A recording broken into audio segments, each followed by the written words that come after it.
Science of Being Well by Wallace D. Wattles. Preface. This volume is the second of a series, the first of which is The Science of Getting Rich. As that book is intended solely for those who want money, so this is for those who want health and who want a practical guide and handbook, not a philosophical treatise.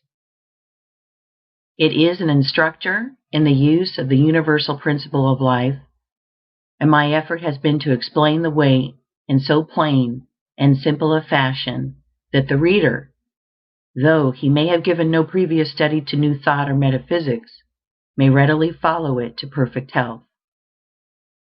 While retaining all essentials, I have carefully eliminated all non-essentials. I have used no technical, abstruse, or difficult language, and have kept the one point in view at all times. As its title asserts, the book deals with science, not speculation, the monistic theory of the universe, the theory that matter, mind, consciousness, and life are all manifestations of one substance is now accepted by most thinkers. And if you accept this theory, you cannot deny the logical conclusions you will find herein. Best of all, the methods of thought and action prescribed have been tested by the author in his own case, and in the case of hundreds of others during 12 years of practice, with continuous and unfailing success. I can say of the science of being well that it works, and that whatever its laws are compiled with, it can no more fail to work than the science of geometry can fail to work. If the tissues of your body have not been so destroyed that continued life is impossible, you can get well. And if you will think and act in a certain way, you will get well. If the reader wishes to fully understand the monistic theory of the cosmos, he is recommended to read Hegel and Emerson, to read also The Eternal News, a pamphlet by J. Brown, 300 Cathcart Road, Govan Hill, Glasgow, Scotland. Some enlightenment may also be found in a series of articles by the author, which were published in the Nautilus, Holyoke, Massachusetts, during the year 1909, under the title, What is Truth? Those who wish more detailed information as to the performance of the voluntary functions, eating, drinking, breathing, and sleeping, may read New Science of Living and Healing, Letters to a Woman's Husband, and The Constructive Use of Foods, booklets by W. D. Wattles, which may be obtained from the publishers of this book. I would also recommend the writings of Horace Fletcher and of Edward Hooker Dewey. Read all these, if you like, as a sort of buttress to your faith. But let me warn you against making the mistake of studying many conflicting theories and practicing, at the same time, parts of several different systems. For if you get well, it must be by giving your whole mind to the right way of thinking and living. Remember that the science of being well claims to be a complete and sufficient guide in every particular. Concentrate upon the way of thinking and acting it prescribes, and follow it in every detail, and you will get well, or if you are already well, you will remain so. Trusting that you will go on until the priceless blessing of perfect health is yours, I remain, very truly yours, Wallace D. Wattles. End of preface. Recording by Jill Preston.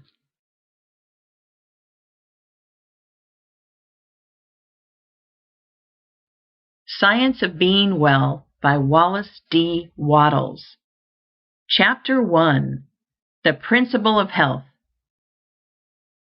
In the personal application of the science of being well, as in that of the science of getting rich, certain fundamental truths must be known in the beginning and accepted without question.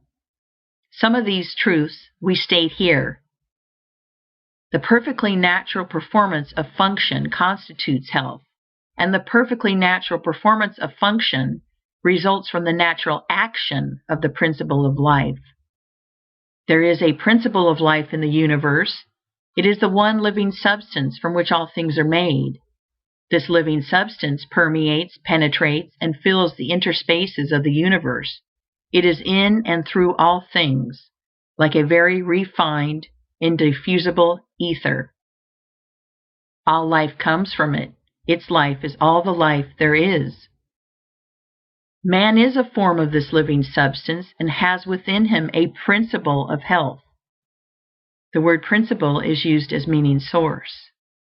The principle of health in man, when in full constructive activity, causes all the voluntary functions of his life to be perfectly performed. It is the principle of health in man which really works all healing, no matter what system or remedy is employed.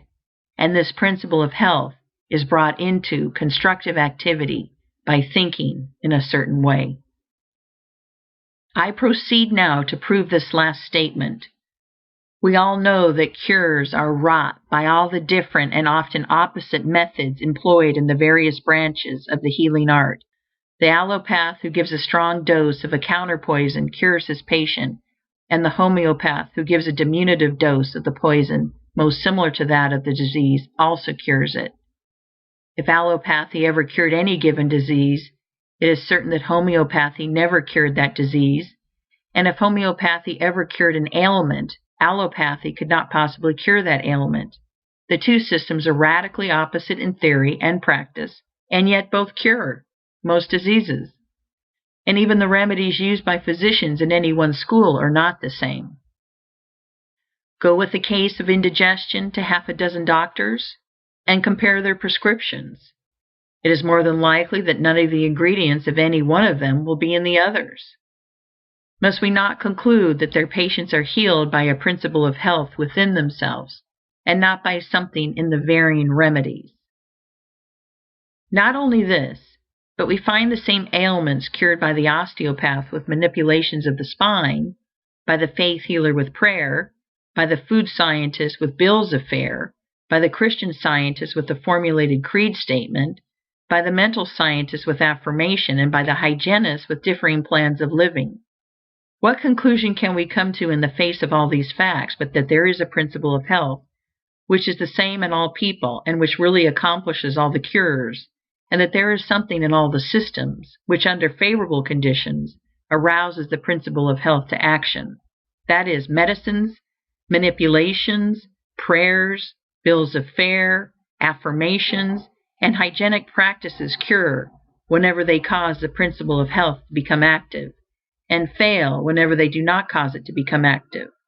Does not all this indicate that the results depend upon the way the patient thinks about the remedy, rather than upon the ingredients in the prescription? There is an old story which furnishes so good an illustration on this point that I will give it here. It is said that in the Middle Ages, the bones of a saint, kept in one of the monasteries, were working miracles of healing. On certain days, a great crowd of the afflicted gathered to touch the relics, and all who did so were healed. On the eve of one of those occasions, some sacrilegious rascal gained access to the case in which the wonder-working relics were kept, and stole the bones.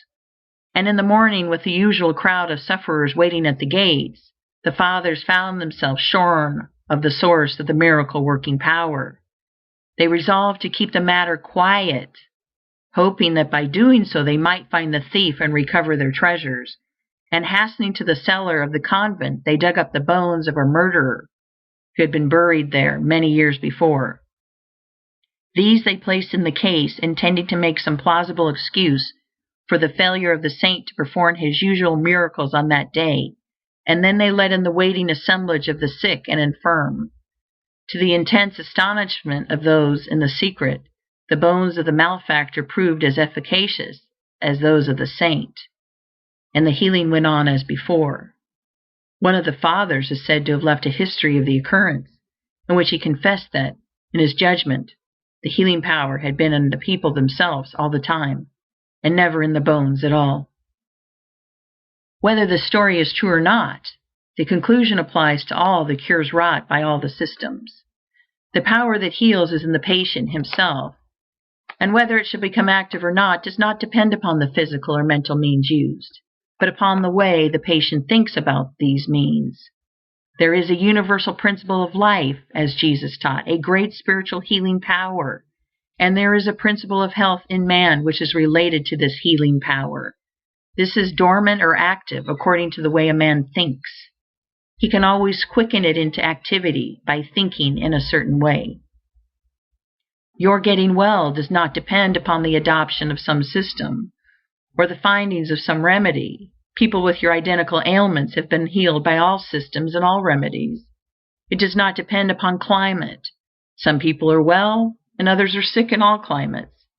It does not depend upon avocation, unless in case of those who work under poisonous conditions. People are well in all trades and professions. Your getting well depends upon your beginning to think and act in a certain way. The way a man thinks about things is determined by what he believes about them. His thoughts are determined by his faith, and the results depend upon his making a personal application of his faith. If a man has faith in the efficacy of a medicine, and is able to apply that faith to himself, that medicine will certainly cause him to be cured.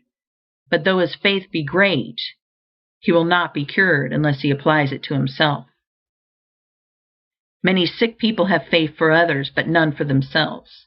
So, if he has faith in a system of diet, and can personally apply that faith, it will cure him. And if he has faith in prayers and affirmations, and personally applies his faith, prayers and affirmations will cure him. Faith, personally applied, cures, and no matter how great the faith or how persistent the thought, it will not cure without personal application. The science of being well, then, includes the two fields of thought and action. To be well, it is not enough that man should merely think in a certain way. He must apply his thought to himself, and he must express and externalize it in his outward life by acting in the same way that he thinks. End of Chapter 1. Recording by Jill Preston.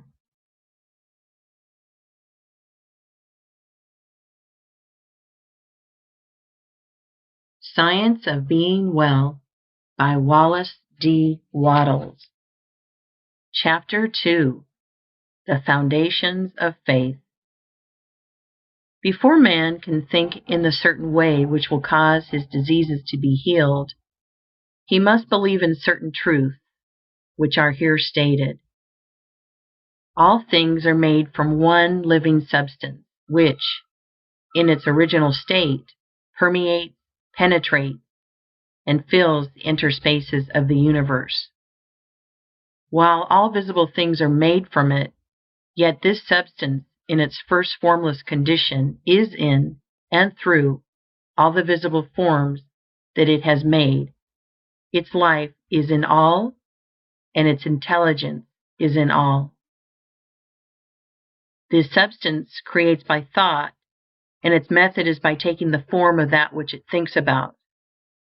The thought of a form held by this substance causes it to assume that form. Thought of a motion causes it to institute that motion. Forms are created by this substance in moving itself into certain attitudes or positions. When original substance wishes to create a given form, it thinks of the motions which will produce that form. When it wishes to create a world, it thinks of the motions, perhaps extending through ages, which will result in its coming into the attitude and form of the world, and these motions are made. When it wishes to create an oak tree, it thinks of the sequences of movement, perhaps extending through ages, which will result in the form of an oak tree, and these motions are made. The particular sequences of motion by which differing forms should be produced were established in the beginning. They are changeless. Certain motions instituted in the formless substance will forever produce certain forms. Man's body is formed from the original substance, and is the result of certain motions which first existed as thoughts of original substance. The motions which produce, renew, and repair the body of man are called functions, and these functions are of two classes: voluntary and involuntary. The involuntary functions are under the control of the principle of health in man, and are performed in a perfectly healthy manner so long as man thinks in a certain way. The voluntary functions of life are eating, drinking, breathing, and sleeping. These, entirely or in part, are under the direction of man's conscious mind, and he can perform them in a perfectly healthy way if he will. If he does not perform them in a healthy way, he cannot long be well. So we see that if man thinks in a certain way, and eats, drinks, breathes, and sleeps in a corresponding way, he will be well. The involuntary functions of man's life are under the direct control of the principle of health, and so long as man thinks in a perfectly healthy way, these functions are perfectly performed, for the action of the principle of health is largely directed by man's conscious thought affecting his subconscious mind. Man is a thinking center, capable of originating thought, and as he does not know everything, he makes mistakes and thinks error. Not knowing everything, he believes things to be true which are not true. Man holds in his thought the idea of diseased and abnormal functioning and conditions, and so perverts the action of the principle of health, causing diseased and abnormal functioning and conditions within his own body. In the original substance, there are held only the thoughts of perfect motion, perfect and healthy function, complete life.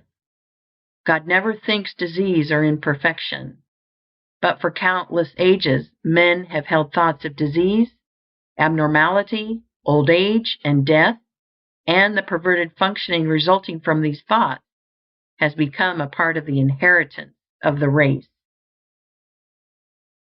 Our ancestors have, for many generations, held imperfect ideas concerning human form and functioning, and we begin life with racial, subconscious impressions of imperfection and disease. This is not natural or a part of the plan of nature. The purpose of nature can be nothing else than the perfection of life. This we see from the very nature of life itself. It is the nature of life to continually advance toward more perfect living. Advancement is the inevitable result of the very act of living. Increase is always the result of active living. Whatever lives must live more and more. The seed lying in the granary has life, but it is not living. Put it into the soil, and it becomes active, and at once begins to gather to itself from the surrounding substance, and to build a plant form. It will so cause increase that a seed head will be produced containing 30, 60, or 100 seeds, each having as much life as the first. Life by living increases.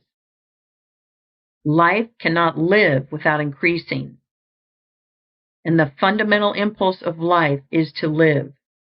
It is in response to this fundamental impulse that original substance works and creates. God must live, and he cannot live except as he creates and increases. In multiplying forms, he is moving on to live more. The universe is a great advancing life, and the purpose of nature is the advancement of life toward perfection, toward perfect functioning. The purpose of nature is perfect health. The purpose of nature, so far as man is concerned, is that he should be continuously advancing into more life and progressing toward perfect life, and that he should live the most complete life possible in his present sphere of action. This must be so, because that which lives in man is seeking more life. Give a little child a pencil and paper, and he begins to draw crude figures. That which lives in him is trying to express itself in art. Give him a set of blocks, and he will try to build something. That which lives in him is seeking expression in architecture. Seat him at a piano, and he will try to draw harmony from the keys. That which lives in him is trying to express itself in music. That which lives in man is always seeking to live more. And since man lives most when he is well, the principle of nature in him can seek only health. The natural state of man is a state of perfect health, and everything in him and in nature tends toward health. Sickness can have no place in the thought of original substance, for it is by its own nature continually impelled toward the fullest and most perfect life, therefore toward health. Man, as he exists in the thought of the formless substance, has perfect health. Disease, which is abnormal or perverted function, motion, imperfectly made, or made in the direction of imperfect life, has no place in the thought of the thinking stuff. The Supreme Mind never thinks of disease. Disease was not created or ordained by God or sent forth from Him. It is wholly a product of separate consciousness, of the individual thought of man. God, the formless substance, does not see disease, think disease, know disease, or recognize disease. Disease is recognized only by the thought of man. God thinks nothing but health. From all the foregoing, we see that health is a fact or truth in the original substance from which we are all formed, and that disease is imperfect functioning, resulting from the imperfect thoughts of men, past and present. If man's thoughts of himself had always been those of perfect health, man could not possibly now be otherwise than perfectly healthy. Man in perfect health is the thought of original substance, and man in imperfect health is the result of his own failure to think perfect health and to perform the voluntary functions of life in a healthy way. We will here arrange in a syllabus the basic truths of the science of being well. There is a thinking substance from which all things are made, and which, in its original state, permeates, penetrates, and fills the interspaces of the universe. It is the life of all. The thought of a form in this substance causes the form. The thought of a motion produces the motion. In relation to man, the thoughts of this substance are always of perfect functioning and perfect health. Man is a thinking center, capable of original thought, and his thought has power over his own functioning. By thinking imperfect thoughts, he has caused imperfect and perverted functioning, and by performing the voluntary functions of life in a perverted manner, he is assisted in causing disease. If man will think only thoughts of perfect health, he can cause within himself the functioning of perfect health. All the power of life will be exerted to assist him. But this healthy functioning will not continue unless man performs the external or voluntary functions of living in a healthy manner. Man's first step must be to learn how to think perfect health, and his second step to learn how to eat, drink, breathe, and sleep in a perfectly healthy way. If man takes these two steps, he will certainly become well and remain so. End of Chapter 2. Recording by Jill Preston.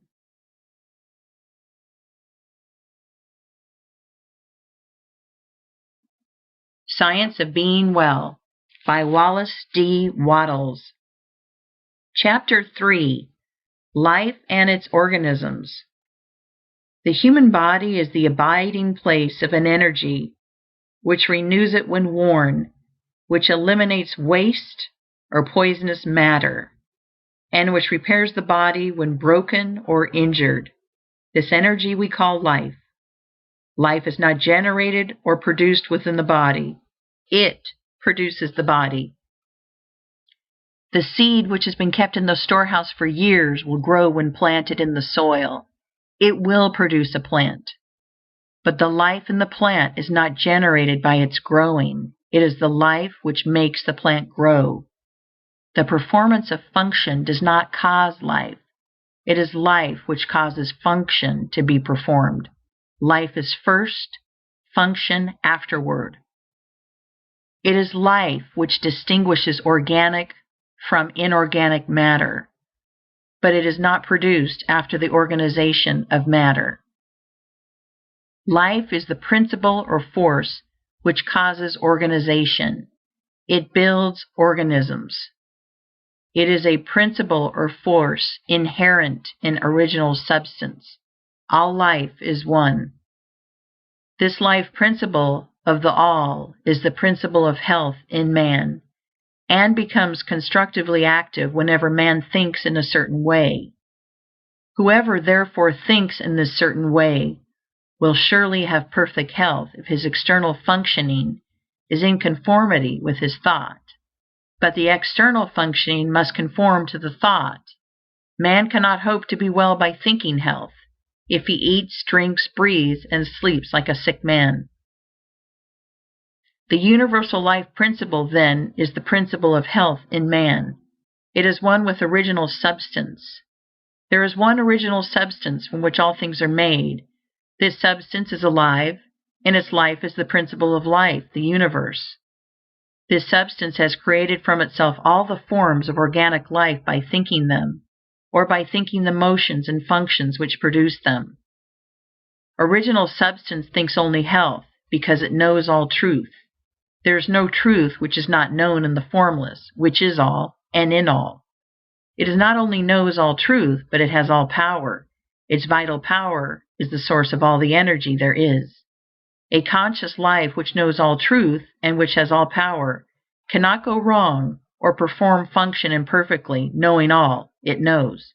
Too much to go wrong, and so the formless cannot be diseased or think disease. Man is a form of this original substance, and has a separate consciousness of his own, but his consciousness is limited and therefore imperfect. By reason of his limited knowledge, man can and does think wrongly, and so he causes perverted and imperfect functioning in his own body. Man has not known too much to go wrong. The diseased or imperfect functioning may not instantly result from an imperfect thought, but it is bound to come if the thought becomes habitual. Any thought continuously held by man tends to the establishment of the corresponding condition in his body. Also, man has failed to learn how to perform the voluntary functions of his life in a healthy way. He does not know when, what, and how to eat. He knows little about breathing and less about sleep. He does all these things in a wrong way and under wrong condition, and this because he has neglected to follow the only sure guide to the knowledge of life. He has tried to live by logic rather than by instinct. He has made living a matter of art and not of nature, and he has gone wrong. His only remedy is to begin to go right, and this he can surely do.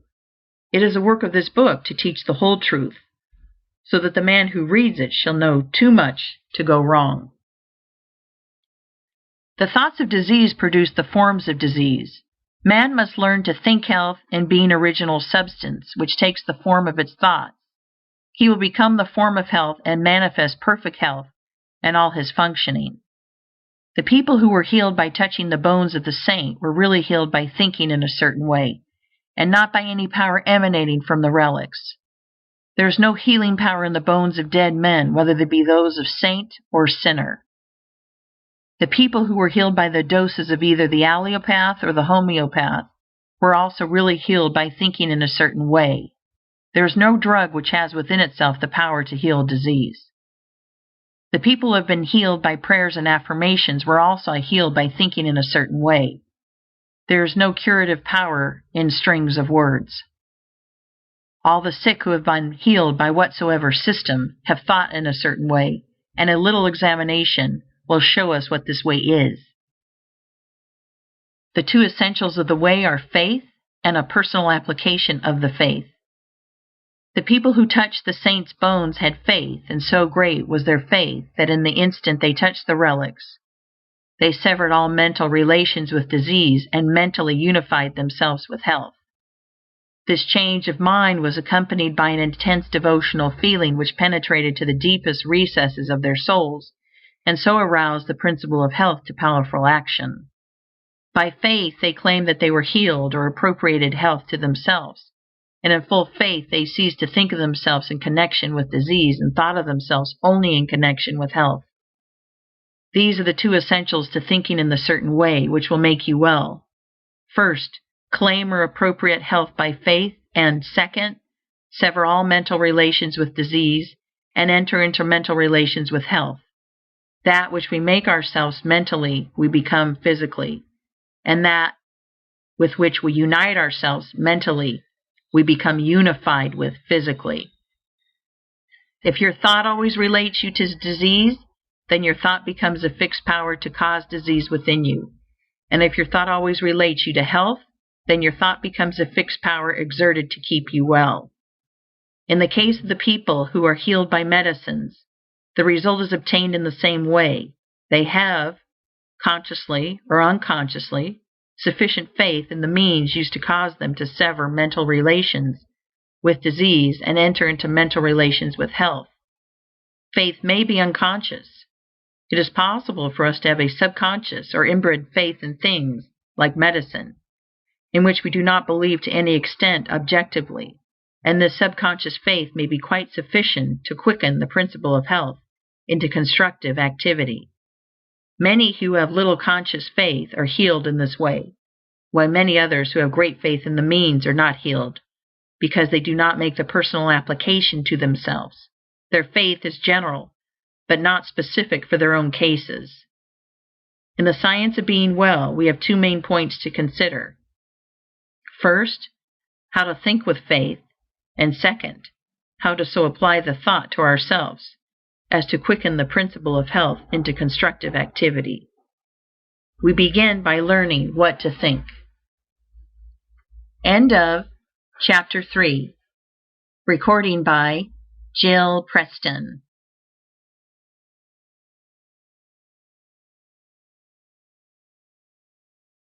Science of Being Well by Wallace D. Wattles. Chapter 4. What to Think. In order to sever all mental relations with disease, you must enter into mental relations with health, making the process positive, not negative, one of assumption, not of rejection. You are to receive or appropriate health rather than to reject and deny disease. Denying disease accomplishes next to nothing. It does little good to cast out the devil and leave the house vacant, for he will presently return with others worse than himself. When you enter into full and constant mental relations with health, you must of necessity cease all relationship with disease. The first step in the science of being well is, then, to enter into complete thought connection with health. The best way to do this is to form a mental image or picture of yourself as being well, imagining a perfectly strong and healthy body, and to spend sufficient time in contemplating this image to make it your habitual thought of yourself. This is not so easy as it sounds. It necessitates the taking of considerable time for meditation, and not all persons have the imaging faculty well enough developed to form a distinct mental picture of themselves in a perfect or idealized body. It is much easier, as in the science of getting rich, to form a mental image of the things one wants to have, for we have seen these things, or their counterparts, and know how they look.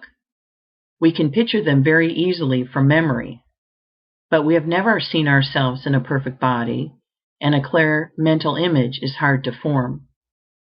It is not necessary or essential, however, to have a clear mental image of yourself as you wish to be. It is only essential to form a conception of perfect health and to relate yourself to it. This conception of health is not a mental picture of a particular thing. It is an understanding of health, and carries with it the idea of perfect functioning in every part and organ. You may try to picture yourself as perfect in physique.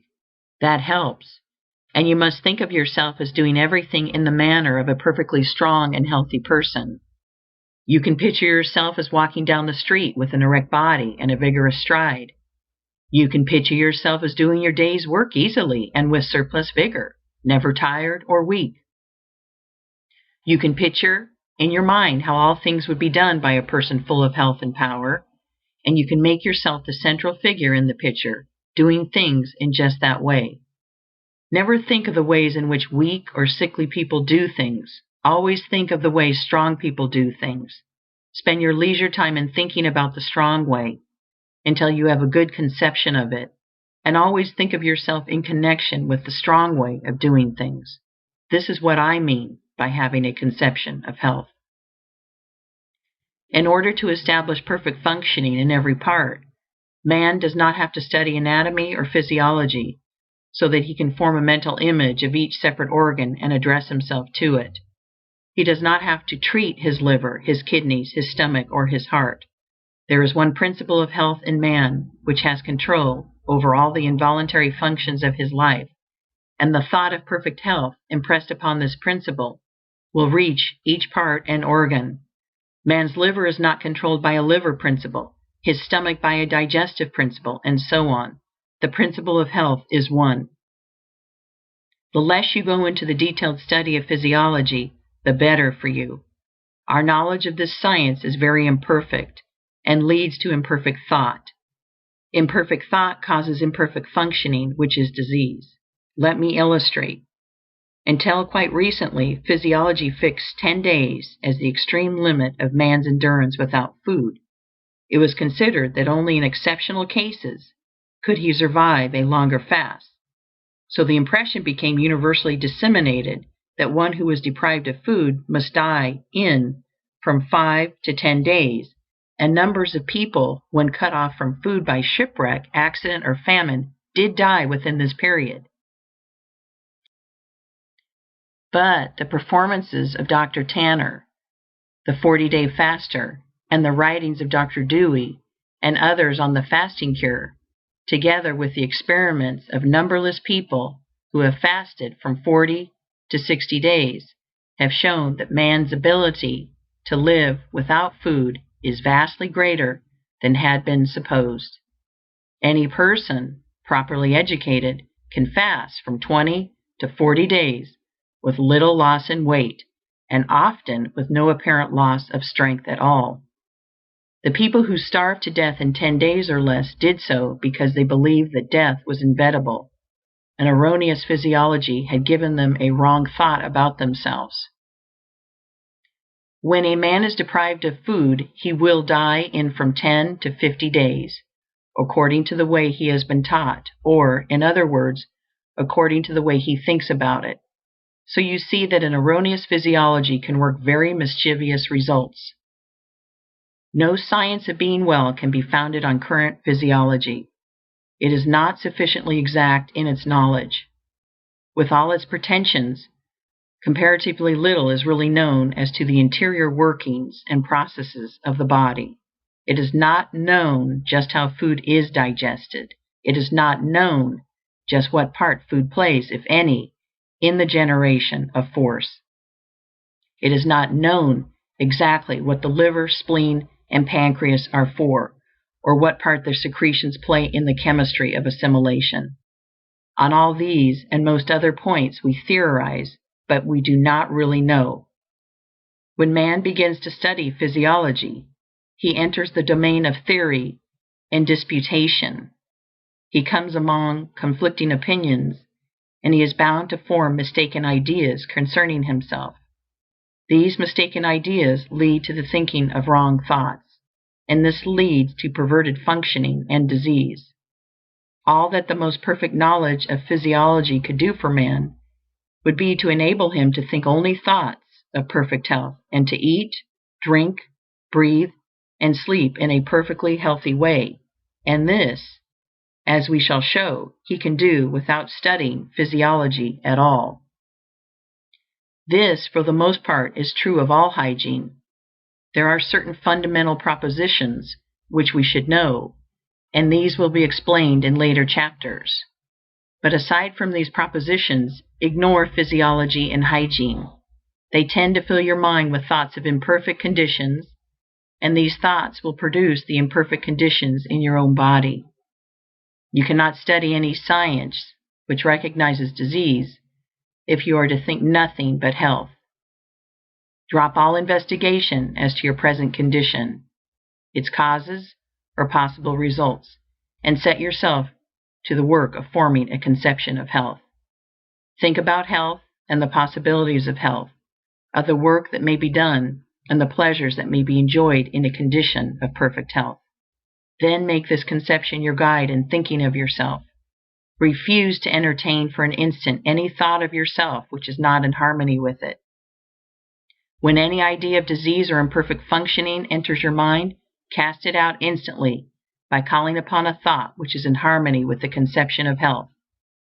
Think of yourself at all times as realizing conception, as being a strong and perfectly healthy personage, and do not harbor a contrary thought. Know that as you think of yourself in unity with this conception, the original substance which permeates and fills the tissues of your body is taking form according to the thought, and know that this intelligent substance or mind stuff will cause function to be performed in such a way that your body will be rebuilt with perfectly healthy cells. The intelligent substance from which all things are made permeates and penetrates all things, and so it is in and through your body. It moves according to its thoughts, and so if you hold only the thoughts of perfectly healthy function, it will cause the movements of perfectly healthy function within you. Hold with persistence to the thought of perfect health in relation to yourself. Do not permit yourself to think in any other way. Hold this thought with perfect faith that it is the fact, the truth. It is the truth so far as your mental body is concerned. You have a mind-body and a physical body. The mind-body takes form just as you think of yourself, and any thought which you hold continuously is made visible by the transformation of the physical body into its image. Implanting the thought of perfect functioning in the mind-body will, in due time, cause perfect functioning in the physical body. The transformation of the physical body into the image of the ideal held by the mind-body is not accomplished instantaneously. We cannot transfigure our physical bodies as well as Jesus did. In the creation and recreation of forms, substance moves along the fixed lines of growth it has established, and the impression upon it of the health thought causes the healthy body to be built cell by cell. Holding only thoughts of perfect health will ultimately cause perfect functioning, and perfect functioning will in due time produce a perfectly healthy body. It may be as well to condense this chapter into a syllabus. Your physical body is permeated and fitted with an intelligent substance, which forms a body of mind stuff. This mind stuff controls the functioning of your physical body. A thought of disease or of imperfect function impressed upon the mind stuff causes disease or imperfect functioning in the physical body. If you are diseased, it is because wrong thoughts have made impressions on this mind stuff. These may have been either your own thoughts or those of your parents. We begin life with many subconscious impressions, both right and wrong. But the natural tendency of all mind is toward health. And if no thoughts are held in the conscious mind save those of health, all internal functioning will come to be performed in a perfectly healthy manner. The power of nature within you is sufficient to overcome all hereditary impressions, and if you will learn to control your thoughts so that you shall think only those of health. And if you will perform the voluntary functions of life in a perfectly healthy way, you can certainly be well. End of Chapter 4. Recording by Jill Preston.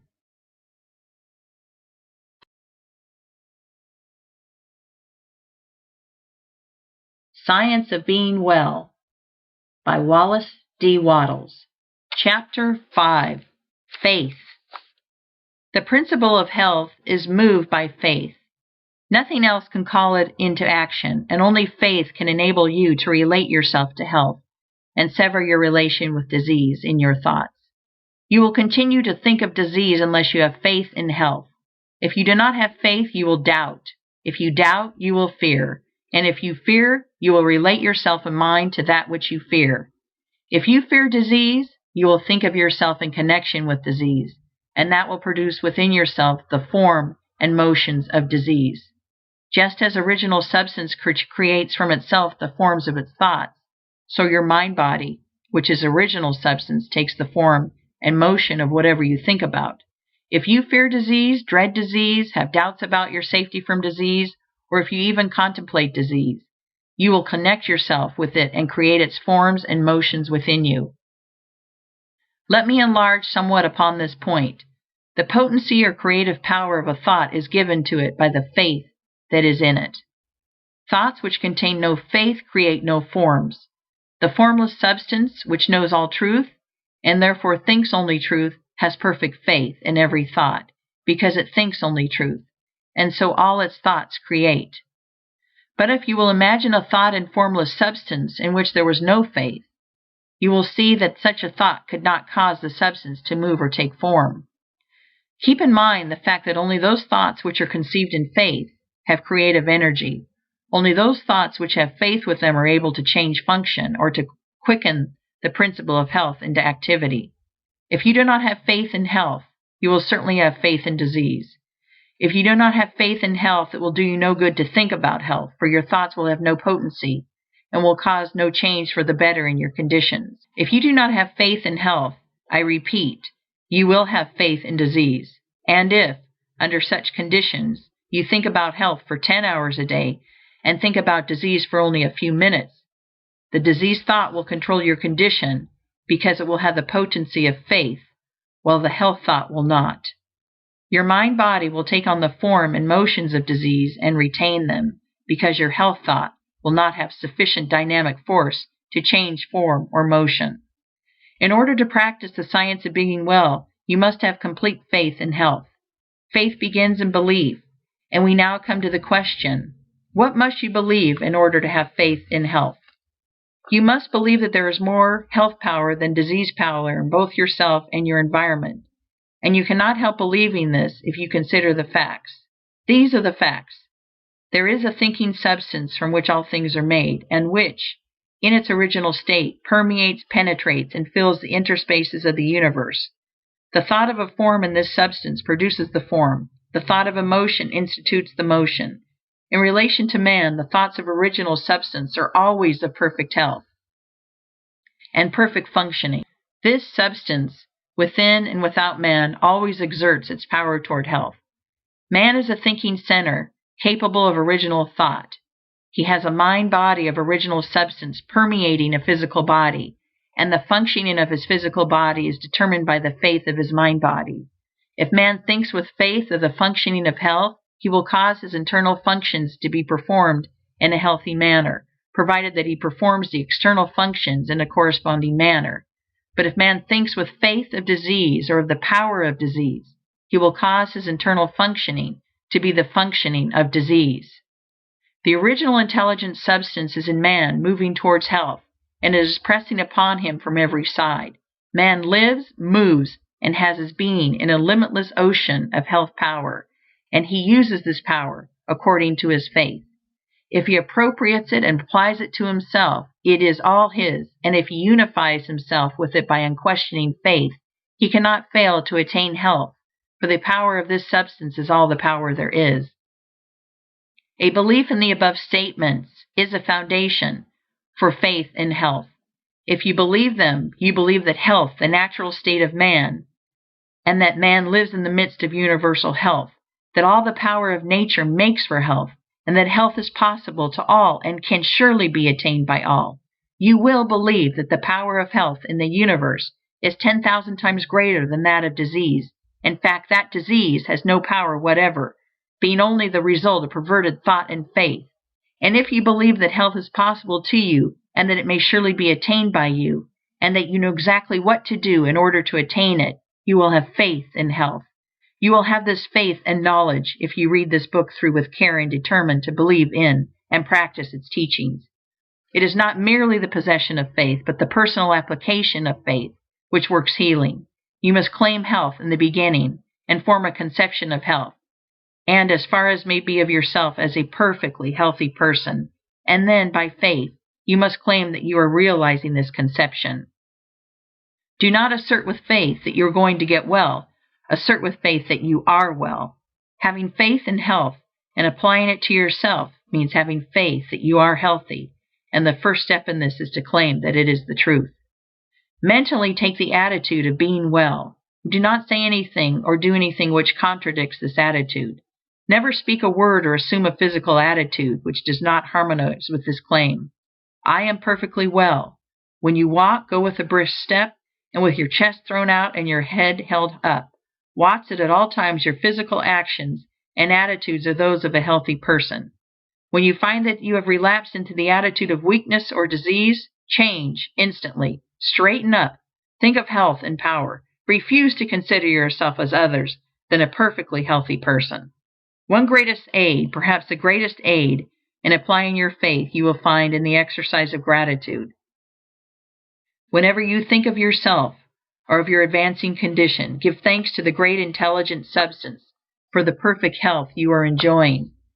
Remember that, as Swedenborg taught, there is a continual inflow of life from the Supreme, which is received by all created things according to their forms, and by man according to his faith. Health from God is continually being urged upon you, and when you think of this, lift up your mind reverently to Him, and give thanks that you have been led to the truth and into perfect health of mind and body. Be all the time in a grateful frame of mind, and let gratitude be evident in your speech. Gratitude will help you to own and control your own field of thought.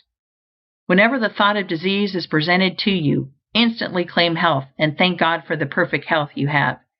Do this so that there shall be no room in your mind for a thought of ill. Every thought connected in any way with ill health is unwelcome, and you can close the door of your mind in its face by asserting that you are well, and by reverently thanking God that it is so. Soon the old thoughts will return no more. Gratitude has a twofold effect. It strengthens your own faith, and it brings you into close and harmonious relations with the Supreme. You believe that there is one intelligent substance from which all life and all power come. You believe that you receive your own life from this substance, and you relate yourself closely to it by feeling continuous gratitude. It is easy to see that the more closely you relate yourself to the source of life, the more readily you may receive life from it, and it is easy also to see that your relation to it is a matter of mental attitude. We cannot come into physical relationship with God, for God is mind stuff, and we also are mind stuff. Our relation with Him must therefore be a mind relation.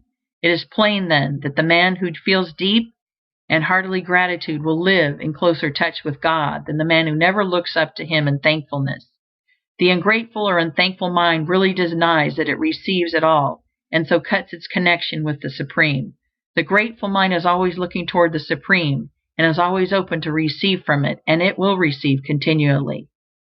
The principle of health in man receives its vital power from the principle of life in the universe, and man relates himself to the principle of life by faith in health, and by gratitude for the health he receives. Man may cultivate both faith and gratitude by the proper use of his will. End of Chapter 5. Recording by Jill Preston.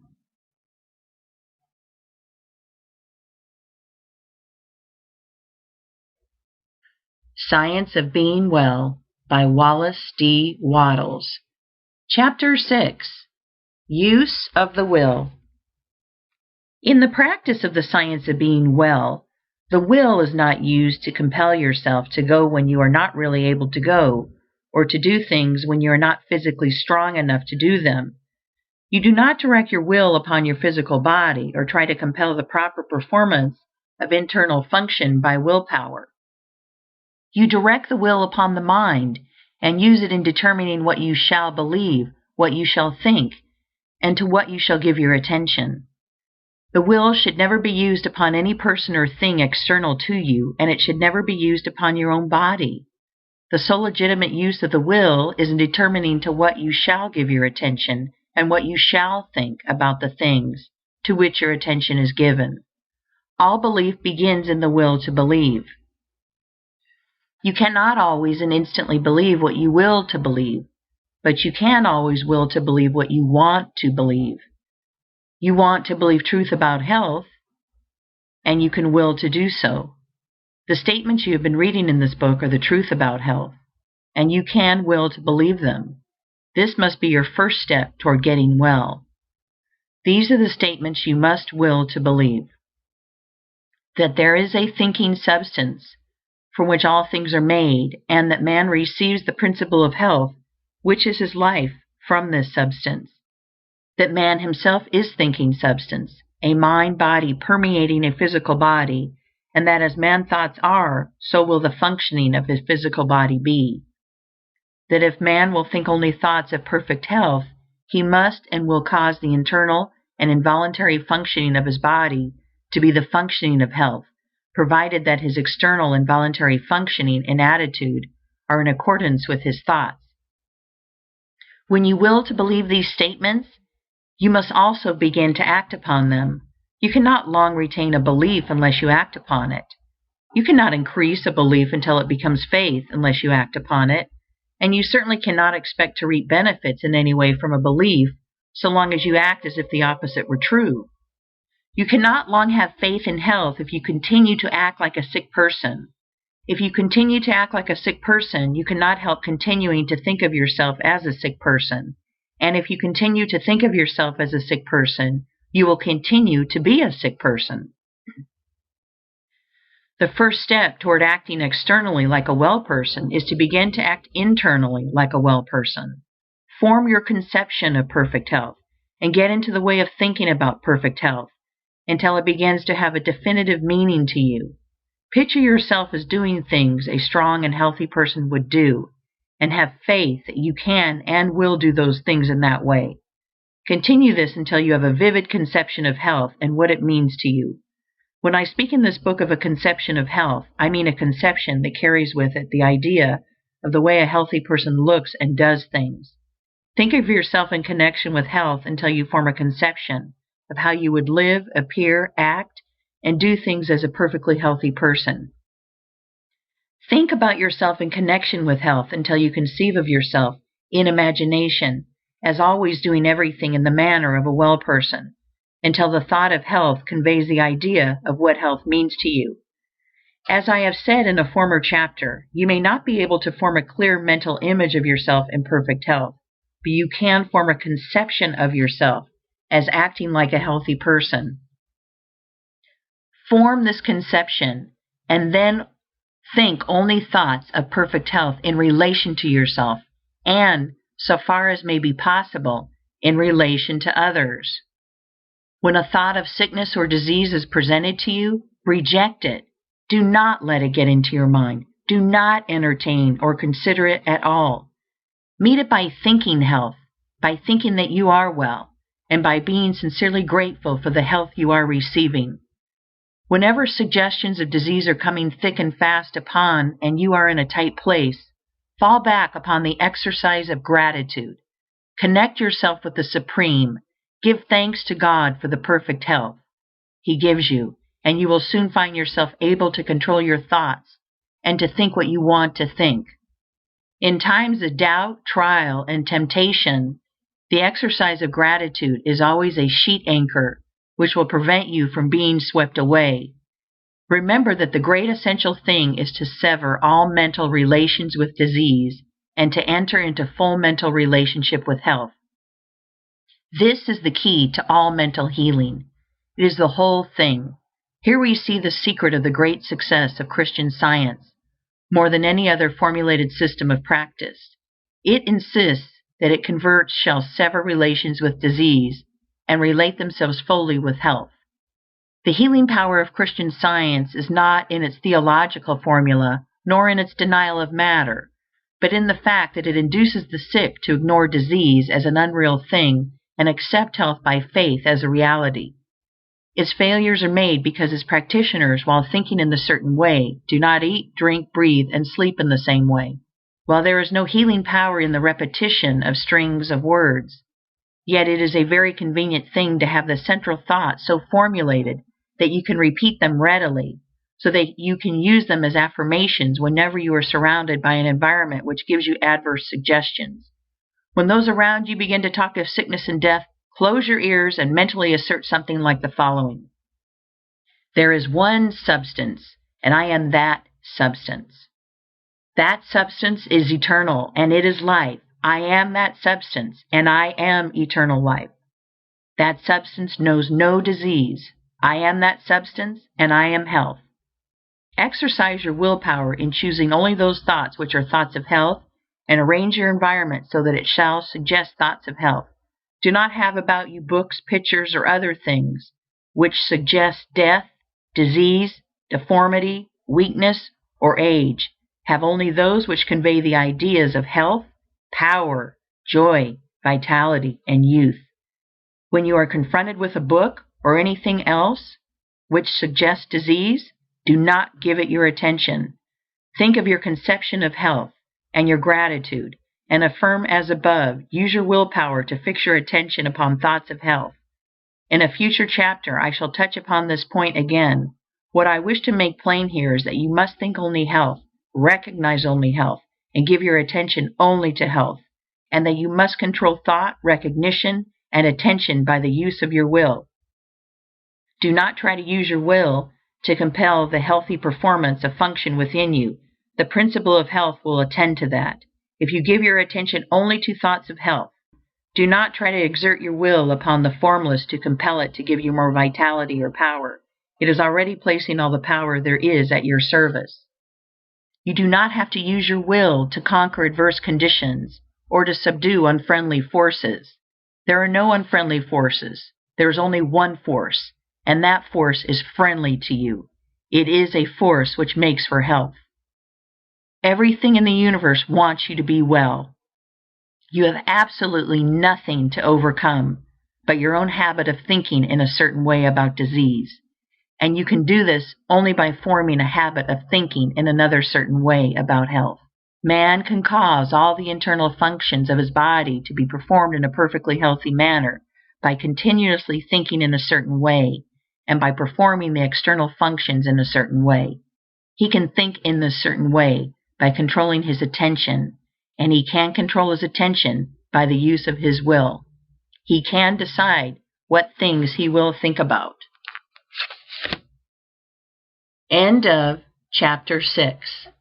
Recording by Jill Preston.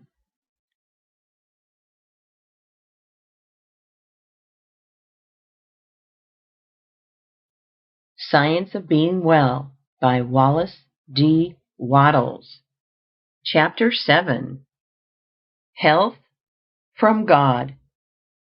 I will give a chapter here to explaining how man may receive health from the Supreme. By the Supreme I mean the thinking substance from which all things are made, and which is in all and through all, seeking more complete expression and fuller life. This intelligent substance, in a perfectly fluid state, permeates and penetrates all things, and is in touch with all minds.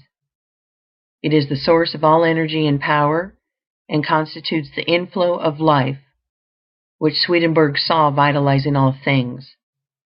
It is working to one definitive end and for the fulfillment of one purpose, and that purpose is the advancement of life toward the complete expression of mind. When man harmonizes himself with this intelligence, it can and will give him health and wisdom.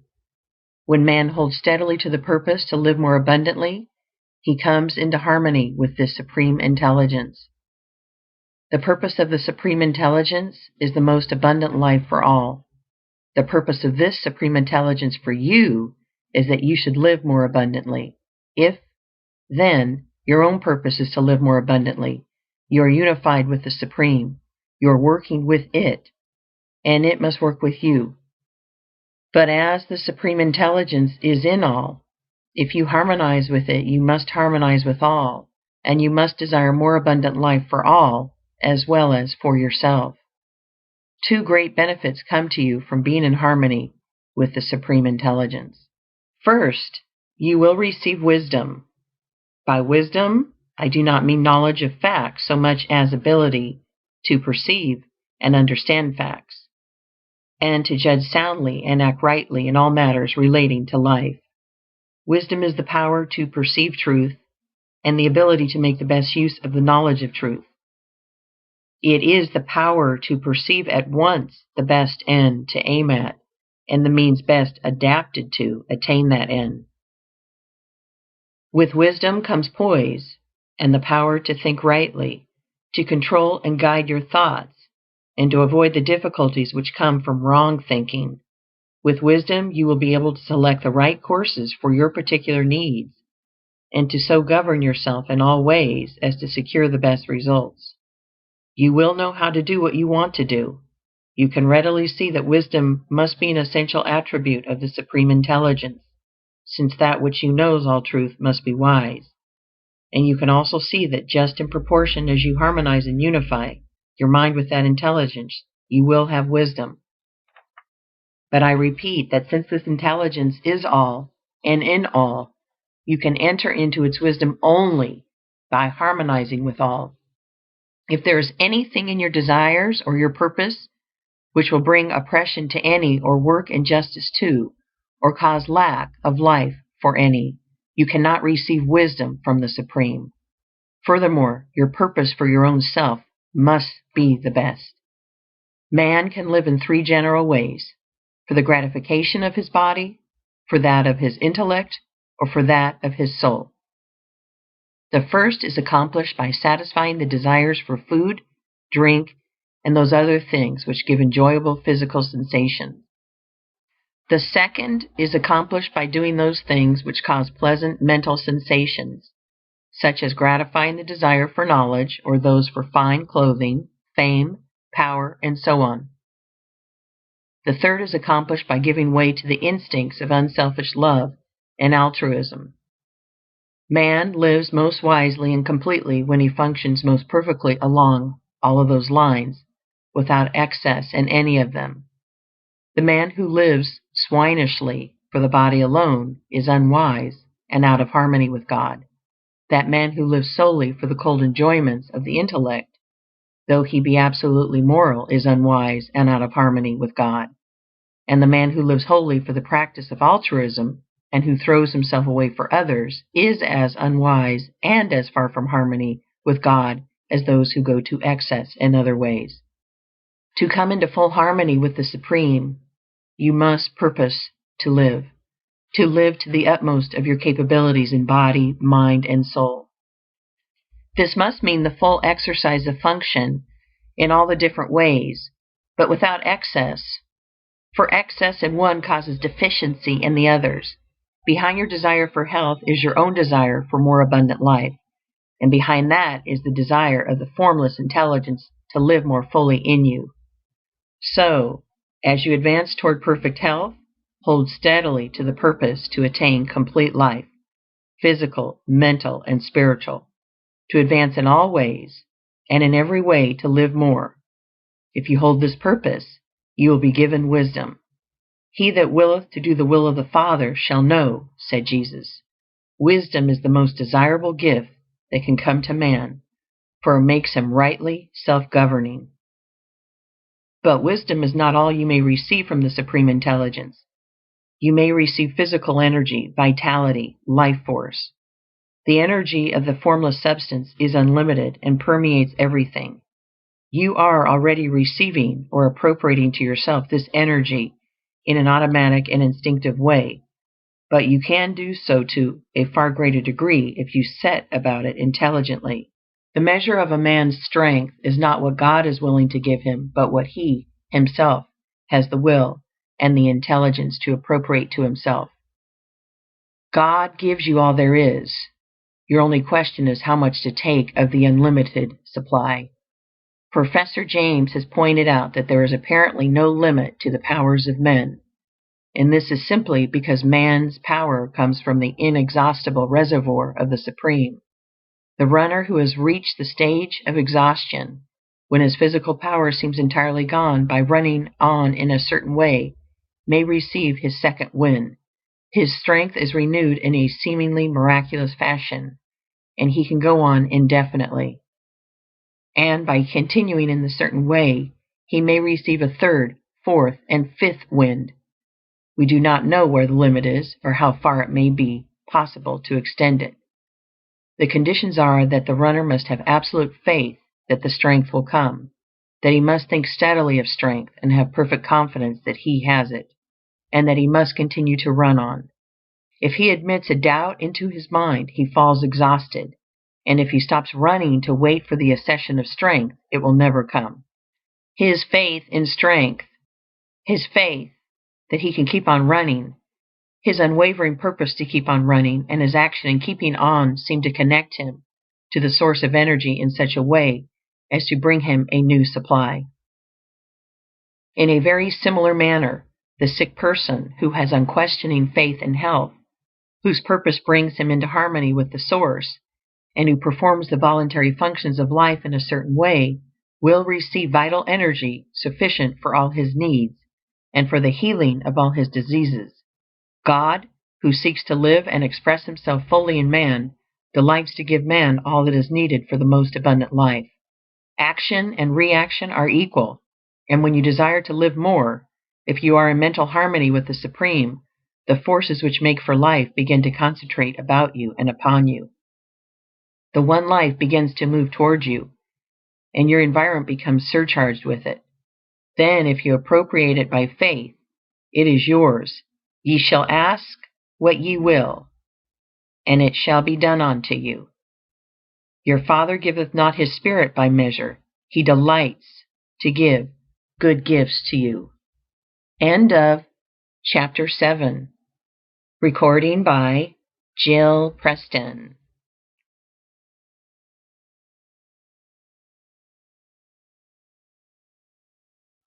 Science of Being Well by Wallace D. Wattles. Chapter 8. Summary of the Mental Actions. Let me now summarize the mental actions and attitudes necessary to the practice of the science of being well. First, you believe that there is a thinking substance from which all things are made, and which, in its original state, permeates, penetrates, and fills the interspaces of the universe. This substance is the life of all, and is seeking to express more life in all. It is the principle of life of the universe, and the principle of health in man. Man is a form of this substance, and draws his vitality from it. He is a mind-body of original substance, permeating a physical body, and the thoughts of his mind-body control the functioning of his physical body. If man thinks no thoughts save those of perfect health, the functions of his physical body will be performed in a manner of perfect health. If you would consciously relate yourself to the all-health, your purpose must be to live fully on every plane of your being. You must want all that there is in life for body, mind, and soul, and this will bring you into harmony with all the life there is. The person who is in conscious and intelligent harmony with all will receive a continuous inflow of vital power from the Supreme Life, and this inflow is prevented by angry, selfish, or antagonistic mental attitudes. If you are against any part, you have severed relations with all. You will receive life, but only instinctively and automatically, not intelligently and purposefully. You can see that if you are mentally antagonistic to any part, you cannot be in complete harmony with the whole. Therefore, as Jesus directed, be reconciled to everybody and everything before you offer worship. Want for everybody all that you want for yourself. The reader is recommended to read what we have said in a former work concerning the competitive mind and the creative mind. It is very doubtful whether one who has lost health can completely regain it so long as he remains in the competitive mind. Being on the creative or goodwill plane in mind, the next step is to form a conception of yourself as in perfect health, and to hold no thoughts which are not in full harmony with this conception. Have faith that if you think only thoughts of health, you will establish in your physical body the functioning of health, and use your will to determine that you will think only thoughts of health. Never think of yourself as sick or as likely to be sick. Never think of sickness in connection with yourself at all. And, as far as may be, shut out of your mind all thoughts of sickness in connection with others. Surround yourself as much as possible with the things which suggest the ideas of strength and health. Have faith in health and accept health as an actual present fact in your life. Claim health as a blessing bestowed upon you by the Supreme Life, and be deeply grateful at all times. Claim the blessing by faith. Know that it is yours, and never admit a contrary thought to your mind. Use your willpower to withhold your attention from every appearance of disease in yourself and others.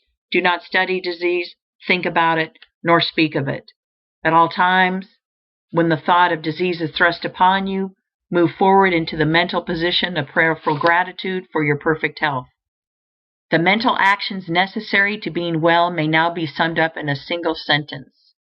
Form a conception of yourself in perfect health, and think only those thoughts which are in harmony with that conception. That, with faith and gratitude and the purpose to really live, covers all the requirements. It is not necessary to take mental exercises of any kind, except as described in Chapter 6, or to do wearying stunts in the way of affirmations and so on. It is not necessary to concentrate the mind on the affected parts. It is far better not to think of any part as affected. It is not necessary to treat yourself by autosuggestion or to have others treat you in any way whatever.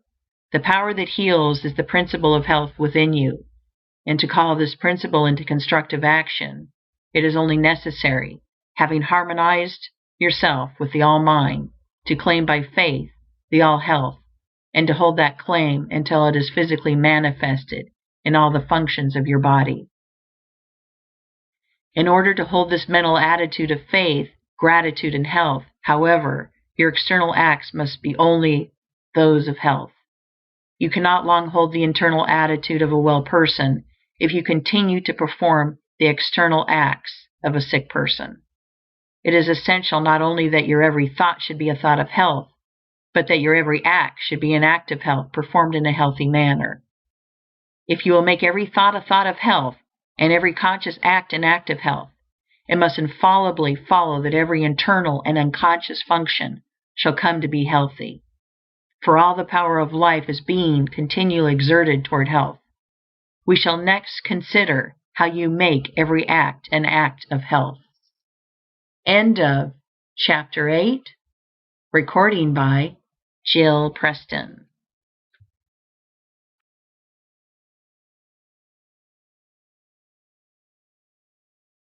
Science of Being Well by Wallace D. Wattles. Chapter 9. When to Eat. You cannot build and maintain a perfectly healthy body by mental action alone, or by the performance of the unconscious or involuntary functions alone. There are certain actions, more or less voluntary, which have a direct and immediate relation with the continuance of life itself. These are eating, drinking, breathing, and sleeping. No matter what man's thought or mental attitude may be, he cannot live unless he eats, drinks, breathes, and sleeps, and moreover, he cannot be well if he eats, drinks, breathes, and sleeps in an unnatural or wrong manner. It is therefore vitally important that you should learn the right way to perform these voluntary functions, and I shall proceed to show you this way, beginning with the matter of eating, which is most important. There has been a vast amount of controversy as to when to eat, what to eat, how to eat, and how much to eat. And all this controversy is unnecessary, for the right way is very easy to find. You have only to consider the law which governs all attainment, whether of health, wealth, power, or happiness. And that law is that you must do what you can do now, where you are now. Do every separate act in the most perfect manner possible, and put the power of faith into every action. The processes of digestion and assimilation are under the supervision and control of an inner division of man's mentality, which is generally called the subconscious mind, and I shall use that term here in order to be understood. The subconscious mind is in charge of all the functions and processes of life, and when more food is needed by the body, it makes the fact known by causing a sensation called hunger. Whenever food is needed and can be used, there is hunger, and whenever there is hunger, it is time to eat. When there is no hunger, it is unnatural and wrong to eat, no matter how great may appear to be the need for food. Even if you are in a condition of apparent starvation, with great emaciation, if there is no hunger, you may know that food cannot be used, and it will be unnatural and wrong for you to eat. Though you have not eaten for days, weeks, or months, if you have no hunger, you may be perfectly sure that food cannot be used, and will probably not be used if taken. Whenever food is needed, if there is power to digest and assimilate it so that it can be normally used, the subconscious mind will announce the fact by a decided hunger. Food taken when there is no hunger will sometimes be digested and assimilated, because nature makes a special effort to perform the task which is thrust upon her against her will. But if food be habitually taken when there is no hunger, the digestive power is at last destroyed, and numberless evils caused. If the foregoing be true, and it is indisputably so, it is a self-evident proposition that the natural time and the healthy time to eat is when one is hungry, and that it is never a natural or healthy action to eat when one is not hungry. You see, then, that it is an easy matter to scientifically settle the question when to eat. Always eat when you are hungry, and never eat when you are not hungry. This is obedience to nature, which is obedience to God. We must not fail, however, to make clear the distinction between hunger and appetite. Hunger is the call of the subconscious mind for more material to be used in repairing and renewing the body, and in keeping up the internal heat, and hunger is never felt unless there is need for more material, and unless there is power to digest it when taken into the stomach. Appetite is a desire for the gratification of sensation. The drunkard has an appetite for liquor, but he cannot have a hunger for it. A normally fed person cannot have a hunger for candy or sweets. The desire for these things is an appetite. You cannot hunger for tea, coffee, spiced foods, or for the various taste-tempting devices of the skilled cook. If you desire these things, it is with appetite, not with hunger. Hunger is nature's call for material to be used in building new cells, and nature never calls for anything which may not be legitimately used for this purpose. Appetite is often largely a matter of habit. If one eats or drinks at a certain hour, and especially if one takes sweetened or spiced and stimulating foods, the desire comes regularly at the same hour. But this habitual desire for food should never be mistaken for hunger. Hunger does not appear at specified times. It only comes when work or exercise has destroyed sufficient tissue to make the taking in of new raw material a necessity. For instance, if a person has been sufficiently fed on the preceding day, it is impossible that he should feel a genuine hunger on arising from refreshing sleep. In sleep, the body is recharged with vital power, and the assimilation of the food which has been taken during the day is completed. The system has no need for food immediately after sleep, unless the person went to his rest in a state of starvation. With a system of feeding, which is even a reasonable approach to a natural one, no one can have a real hunger for an early morning breakfast. There is no such thing possible as a normal or genuine hunger immediately after arising from sound sleep. The early morning breakfast is always taken to gratify appetite, never to satisfy hunger. No matter who you are or what your condition is, no matter how hard you work or how much you are exposed, unless you go to your bed starved, you cannot arise from your bed hungry. Hunger is not caused by sleep, but by work, and it does not matter who you are or what your condition, or how hard or easy your work. The so-called no breakfast plan is the right plan for you.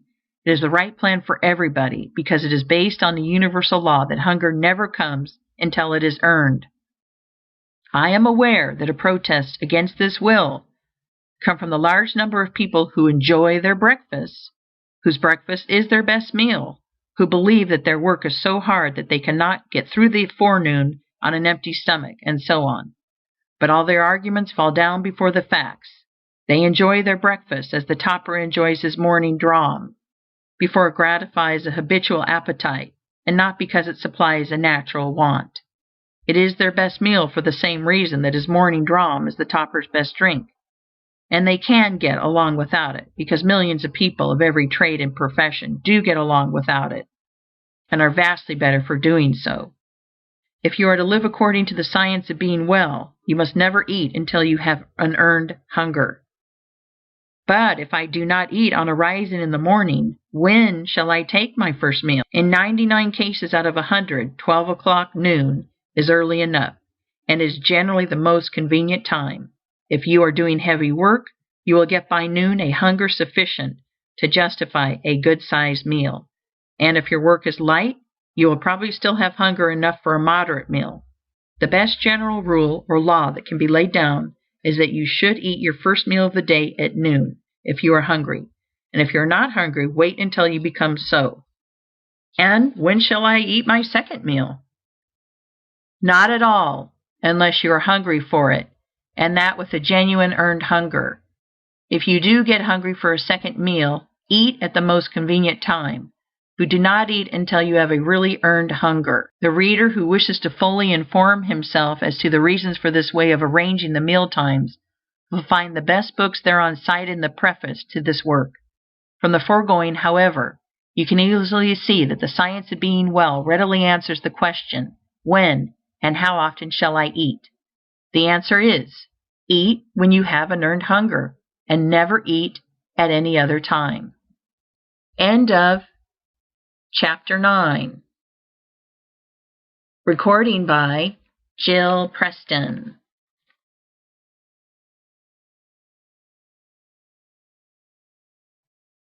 Science of Being Well by Wallace D. Wattles.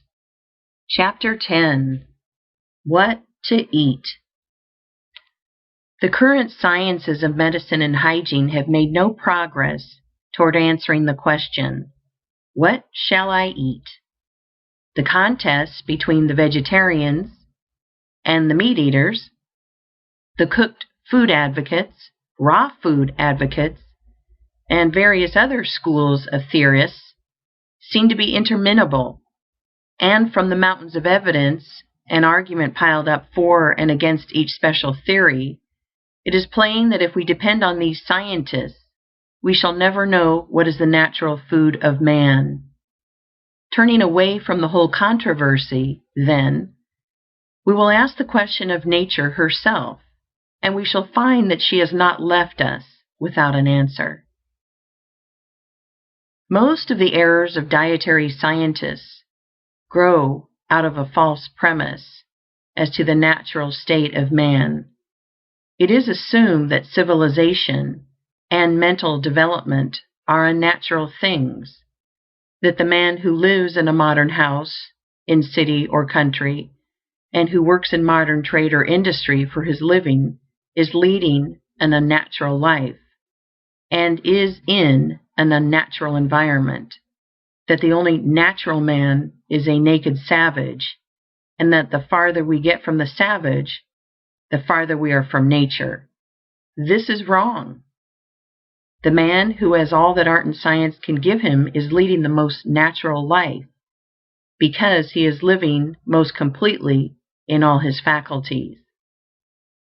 The dweller in a well-appointed city flat with modern conveniences and good ventilation is living a far more naturally human life than the Australian savage who lives in a hollow tree or a hole in the ground. That great intelligence which is in all and through all has, in reality, practically settled the question as to what we shall eat. In ordering the affairs of nature, it has decided that man's food shall be according to the zone in which he lives. In the frigid regions of the far north, fuel foods are required. The development of brain is not large, nor is the life severe in its labor tax on muscle, and so the Eskimo live largely on the blubber and fat of aquatic animals. No other diet is possible to them. They could not get fruits, nuts, or vegetables even if they were disposed to eat them, and they could not live on them in that climate if they could get them. So, notwithstanding the arguments of the vegetarians, the Eskimo will continue to live on animal fats. On the other hand, as we come toward the tropics, we find fuel foods less required, and we find the people naturally inclining toward a vegetarian diet. Millions live on rice and fruits, and the food regime of an Eskimo village, if followed upon the equator, would result in speedy death. A natural diet for the equatorial regions would be very far from being a natural diet near the North Pole, and the people of either zone, if not interfered with by medical or dietary scientists, will be guided by the all-intelligence, which seeks the fullest life in all, to feed themselves in the best way for the promotion of perfect health. In general, you can see that God, working in nature and in the evolution of human society and customs, has answered your question as to what you shall eat, and I advise you to take his answer in preference to that of any man.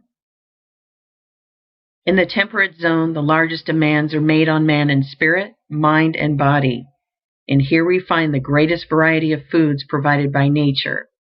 And it is really quite useless and superfluous to theorize on the question what the masses shall eat, for they have no choice. They must eat the foods which are staple products of the zone in which they live.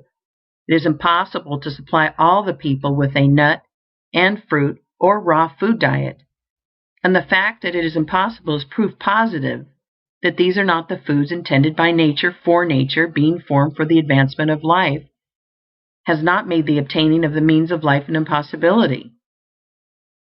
So I say the question, what shall I eat, has been answered for you. Eat wheat, corn, rye, oats, barley, buckwheat. Eat vegetables, eat meat, eat fruits. Eat the things that are eaten by the masses of the people around the world. For in this matter, the voice of the people is the voice of God.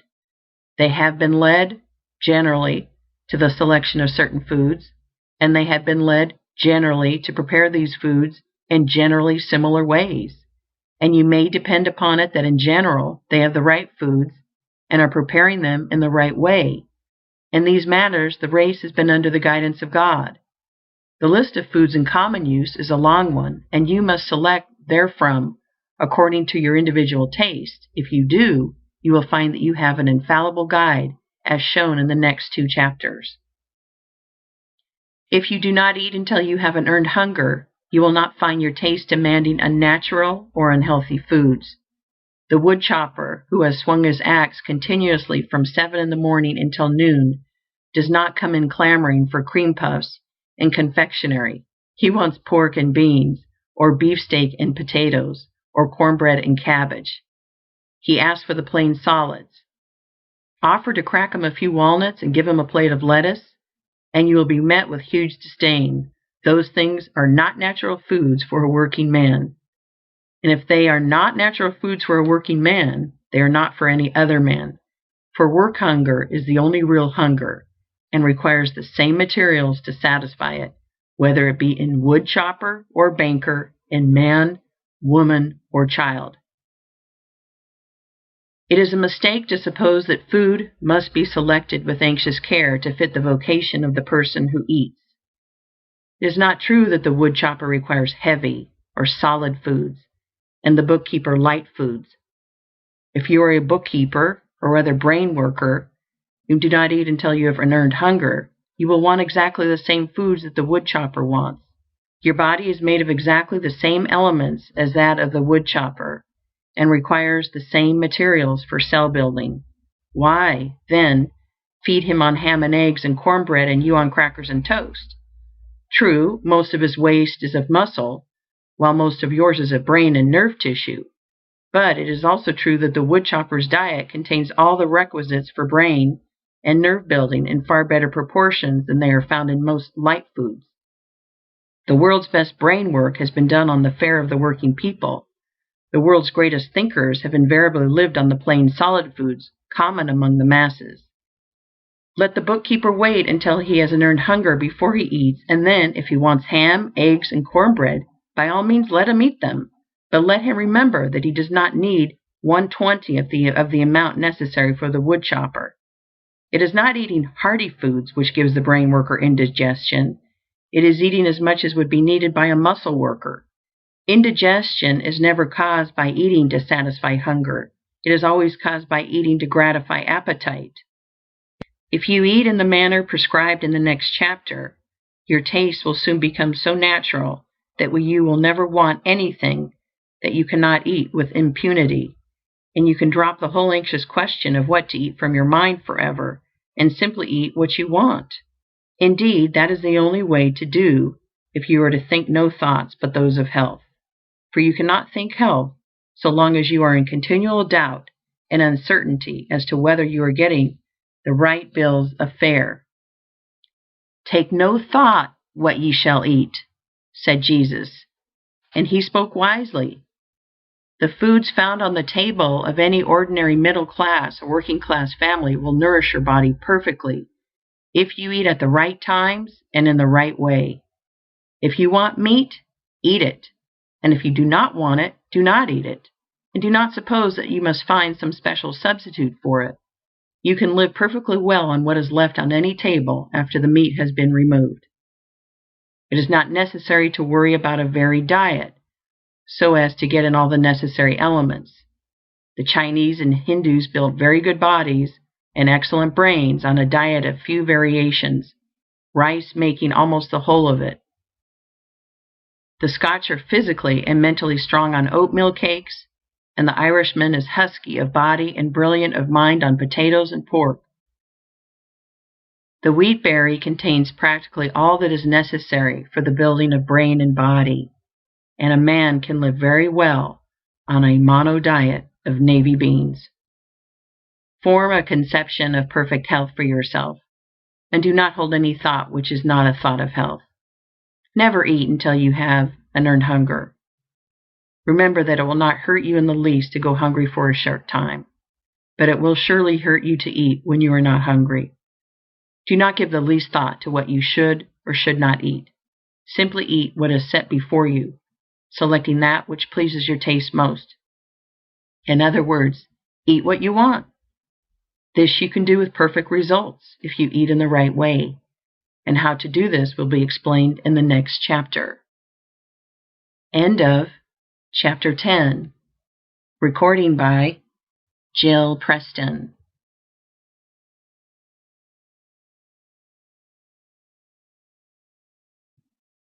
Science of Being Well by Wallace D. Wattles. Chapter 11. How to Eat. It is a settled fact that man naturally chews his food. The few fatists who maintain that we should bolt our nourishment, after the manner of the dog and others of the lower animals, can no longer get a hearing. We know that we should chew our food, and if it is natural that we should chew our food, the more thoroughly we chew it, the more completely natural the process must be. If you will chew every mouthful to a liquid, you need not be in the least concerned as to what you shall eat, for you can get sufficient nourishment out of any ordinary food. Whether or not this chewing shall be an irksome and laborious task or a most enjoyable process depends on the mental attitude in which you come to the table. If your mind and attitude are on other things, or if you are anxious or worried about business or domestic affairs, you will find it almost impossible to eat without bolting more or less of your food. You must learn to live so scientifically that you will have no business or domestic cares to worry about. This you can do, and you can also learn to give your undivided attention to the act of eating while at the table. When you eat, do so with an eye single to the purpose of getting all the enjoyment you can from that meal. Dismiss everything else from your mind, and do not let anything take your attention from the food and its taste until your meal is finished. Be cheerfully confident, for if you follow these instructions, you may know that the food you eat is exactly the right food, and that it will agree with you to perfection.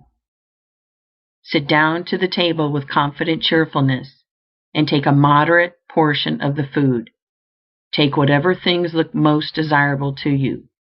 Do not select some food because you think it will be good for you. Select that which will taste good to you. If you are to get well and stay well, you must drop the idea of doing things because they are good for your health, and do things because you want to do them. Select the food you want most. Gratefully give thanks to God that you have learned how to eat it in such a way that digestion shall be perfect, and take a moderate mouthful of it. Do not fix your attention on the act of chewing. Fix it on the taste of the food, and taste and enjoy it until it is reduced to a liquid state and passes down your throat by involuntary swallowing. No matter how long it takes, do not think of the time. Think of the taste. Do not allow your eyes to wander over the table, speculating as to what you shall eat next. Do not worry for fear there is not enough, and that you will not get your share of everything. Do not anticipate the taste of the next thing. Keep your mind centered on the taste of what you have in your mouth, and that is all of it. Scientific and healthful eating is a delightful process after you have learned how to do it, and after you have overcome the bad old habit of gobbling down your food unchewed. It is best not to have too much conversation going on while eating. Be cheerful, but not talkative. Do the talking afterward. In most cases, some use of the will is required to form the habit of correct eating. The bolting habit is an unnatural one, and is without doubt mostly the result of fear. Fear that we will be robbed of our food. Fear that we will not get our share of the good things. Fear that we will lose precious time. These are the causes of haste. Then there is anticipation of the dainties that are to come for dessert, and the consequent desire to get at them as quickly as possible. And there is mental abstraction, or thinking of other matters while eating. All these must be overcome. When you find that your mind is wandering, call a halt. Think for a moment of the food and of how good it tastes, of the perfect digestion and assimilation that are going to follow the meal, and begin again. Begin again and again, though you must do so 20 times in the course of a single meal, and again, though you must do so every meal for weeks and months. It is perfectly certain that you can, from the Fletcher habit, if you persevere, and when you have formed it, you will experience a healthful pleasure you have never known. This is a vital point, and I must not leave it until I have thoroughly impressed it upon your mind. Given the right materials, perfectly prepared, the principle of health will positively build you a perfectly healthy body, and you cannot prepare the materials perfectly in any other way than the one I am describing. If you are to have perfect health, you must eat in just this way. You can, and the doing of it is only a matter of a little perseverance.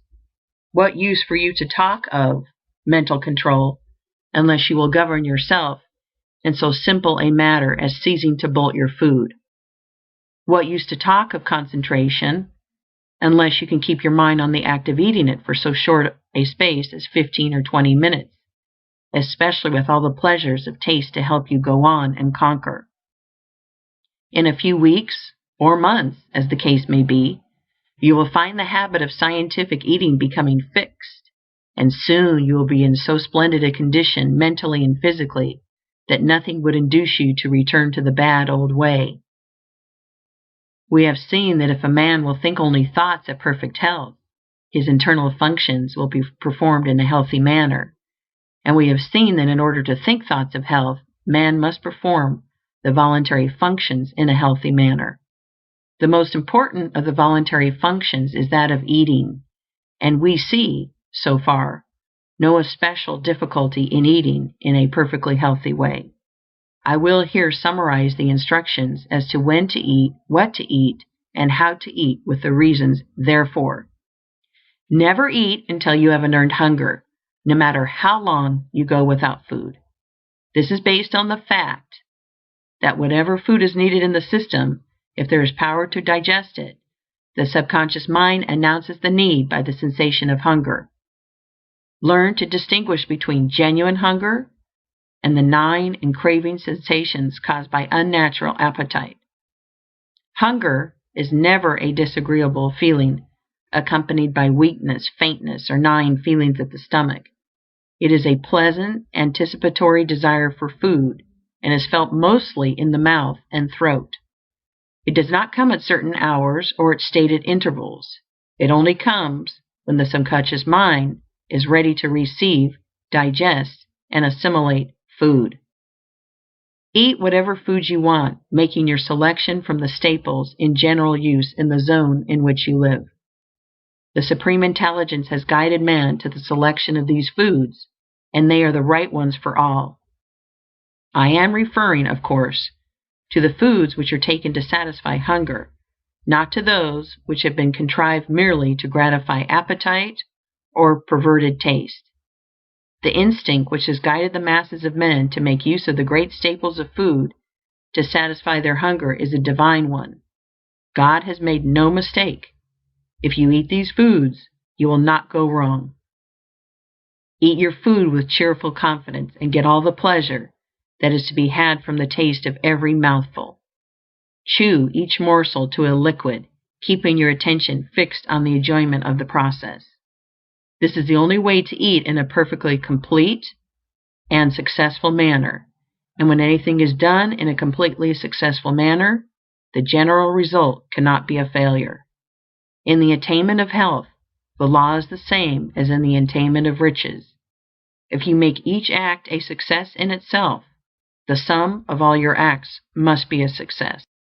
When you eat in the mental attitude I have described, and in the manner I have described, nothing can be added to the process. It is done in a perfect manner, and it is successfully done. And if eating is successfully done, digestion, assimilation, and the building of a healthy body are successfully begun. We next take up the question of the quantity of food required. End of Chapter 11.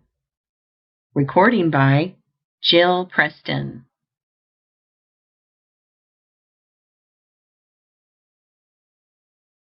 Science of Being Well by Wallace D. Wattles. Chapter 12. Hunger and Appetites. It is very easy to find the correct answer to the question, how much shall I eat? You are never to eat until you have an earned hunger, and you are to stop eating the instant you begin to feel that your hunger is abating. Never gorge yourself. Never eat to repletion. When you begin to feel that your hunger is satisfied, know that you have enough, for until you have enough, you will continue to feel the sensation of hunger.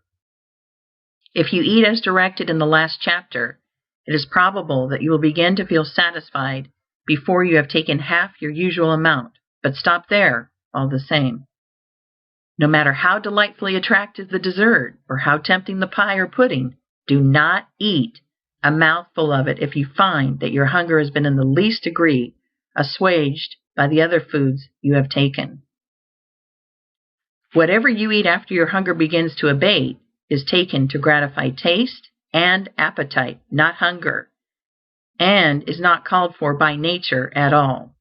It is therefore excess, mere debauchery, and it cannot fail to work mischief. This is a point you will need to watch with nice discrimination, for the habit of eating purely for sensual gratification is very deeply rooted with most of us. The usual dessert of sweet and tempting foods is prepared solely with a view to inducing people to eat after hunger has been satisfied, and all the effects are evil. It is not that pie and cake are unwholesome foods. They are usually perfectly wholesome if eaten to satisfy hunger and not to gratify appetite. If you want pie, cake, pastry, or puddings, it is better to begin your meal with them, finishing with the plainer and less tasty foods. You will find, however, that if you eat as directed in the preceding chapters, the plainest food will soon come to taste like kingly fare to you, for your sense of taste, like all your other senses, will become so acute with the general improvement in your condition that you will find new delights in common things. No glutton ever enjoyed a meal like the man who eats for hunger only, who gets the most out of every mouthful, and who stops on the instant that he feels the edge taken from his hunger. The first intimation that hunger is abating is the signal from the subconscious mind that it is time to quit. The average person who takes up this plan of living will be greatly surprised to learn how little food is really required to keep the body in perfect condition. The amount depends upon the work, upon how much muscular exercise is taken, and upon the extent to which the person is exposed to cold. The wood chopper who goes into the forest in the wintertime and swings his axe all day can eat 2 full meals. But the brain worker who sits all day on a chair in a warm room does not need 1/3 and often not 1/10 as much.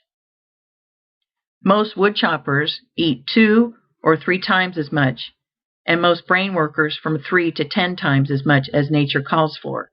And the elimination of this vast amount of surplus rubbish from their systems is a tax on vital power. The average person who takes up this plan of living will be greatly surprised to learn how little food is really required to keep the body in perfect condition. The amount depends upon the work, upon how much muscular exercise is taken, and upon the extent to which the person is exposed to cold. The wood chopper who goes into the forest in the winter time and swings his axe all day can eat 2 full meals, but the brain worker who sits all day on a chair in a warm room does not need 1/3 and often not 1/10 as much. Most wood choppers eat 2 or 3 times as much, and most brain workers from 3 to 10 times as much as nature calls for. And the elimination of this vast amount of surplus rubbish from their systems is a tax on vital power, which in time depletes their energy and leaves them an easy prey to so-called disease. Get all possible enjoyment out of the taste of your food, but never eat anything merely because it tastes good, and on the instant that you feel that your hunger is less keen, stop eating. If you will consider for a moment, you will see that there is positively no other way for you to settle these various food questions than by adopting the plan here laid down for you. As to the proper time to eat, there is no other way to decide than to say that you should eat whenever you have an earned hunger. It is a self-evident proposition that it is the right time to eat and that any other is a wrong time to eat. As to what to eat, the eternal wisdom has decided that the masses of men shall eat the staple products of the zones in which they live. The staple foods of your particular zone are the right foods for you, and the eternal wisdom, working in and through the minds of the masses of men, has taught them how best to prepare these foods by cooking and otherwise. And as to how to eat, you know that you must chew your food, and if it must be chewed, then reason tells us that the more thorough and perfect the operation, the better. I repeat that success in anything is attained by making each separate act a success in itself. If you make each action, however small and unimportant, a thoroughly successful action, your day's work as a whole cannot result in failure. If you make the actions of each day successful, the sum total of your life cannot be failure. A great success is the result of doing a large number of little things and doing each one in a perfectly successful way. If every thought is a healthy thought, and if every action of your life is performed in a healthy way, you must soon attain to perfect health. It is impossible to devise a way in which you can perform the act of eating more successfully, and in a manner more in accord with the laws of life, than by chewing every mouthful to a liquid, enjoying the taste fully, and keeping a cheerful confidence the while. Nothing can be added to make the process more successful, while if anything be subtracted, the process will not be a completely healthy one. In the matter of how much to eat, you will also see that there could be no other guide so natural, so safe, and so reliable as the one I have prescribed: to stop eating on the instant you feel that your hunger begins to abate. The subconscious mind may be trusted with implicit reliance to inform us when food is needed, and it may be trusted as implicitly to inform us when the need has been supplied. If all food is eaten for hunger, and no food is taken merely to gratify taste, you will never eat too much, and if you eat whenever you have an earned hunger, you will always eat enough. By reading carefully the summing up in the following chapter, you will see that the requirements for eating in a perfectly healthy way are really very few and simple. The matter of drinking in a natural way may be dismissed here with a very few words. If you wish to be exactly and rigidly scientific, drink nothing but water. Drink only when you are thirsty. Drink whenever you are thirsty, and stop as soon as you feel that your thirst begins to abate. But if you are living rightly in regard to eating, it will not be necessary to practice asceticism or great self-denial in the matter of drinking. You can take an occasional cup of weak coffee without harm. You can, to a reasonable extent, follow the customs of those around you. Do not get the soda fountain habit. Do not drink merely to tickle your palate with sweet liquids. Be sure that you take a drink of water whenever you feel thirst. Never be too lazy, too indifferent, or too busy to get a drink of water when you feel the least thirst. If you obey this rule, you will have little inclination to take strange and unnatural drinks. Drink only to satisfy thirst. Drink whenever you feel thirst, and stop drinking as soon as you feel thirst abating. That is the perfectly healthy way to supply the body with the necessary fluid material for its internal processes. End of Chapter 12. Recording by Jill Preston.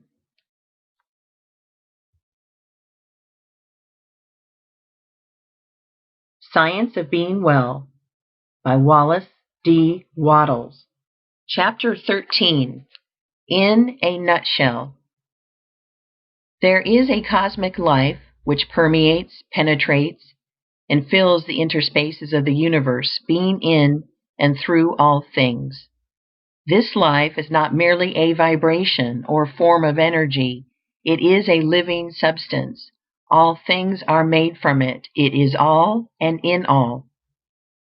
This substance thinks, and it assumes the form of that which it thinks about. The thought of a form in this substance creates the form. The thought of a motion institutes the motion.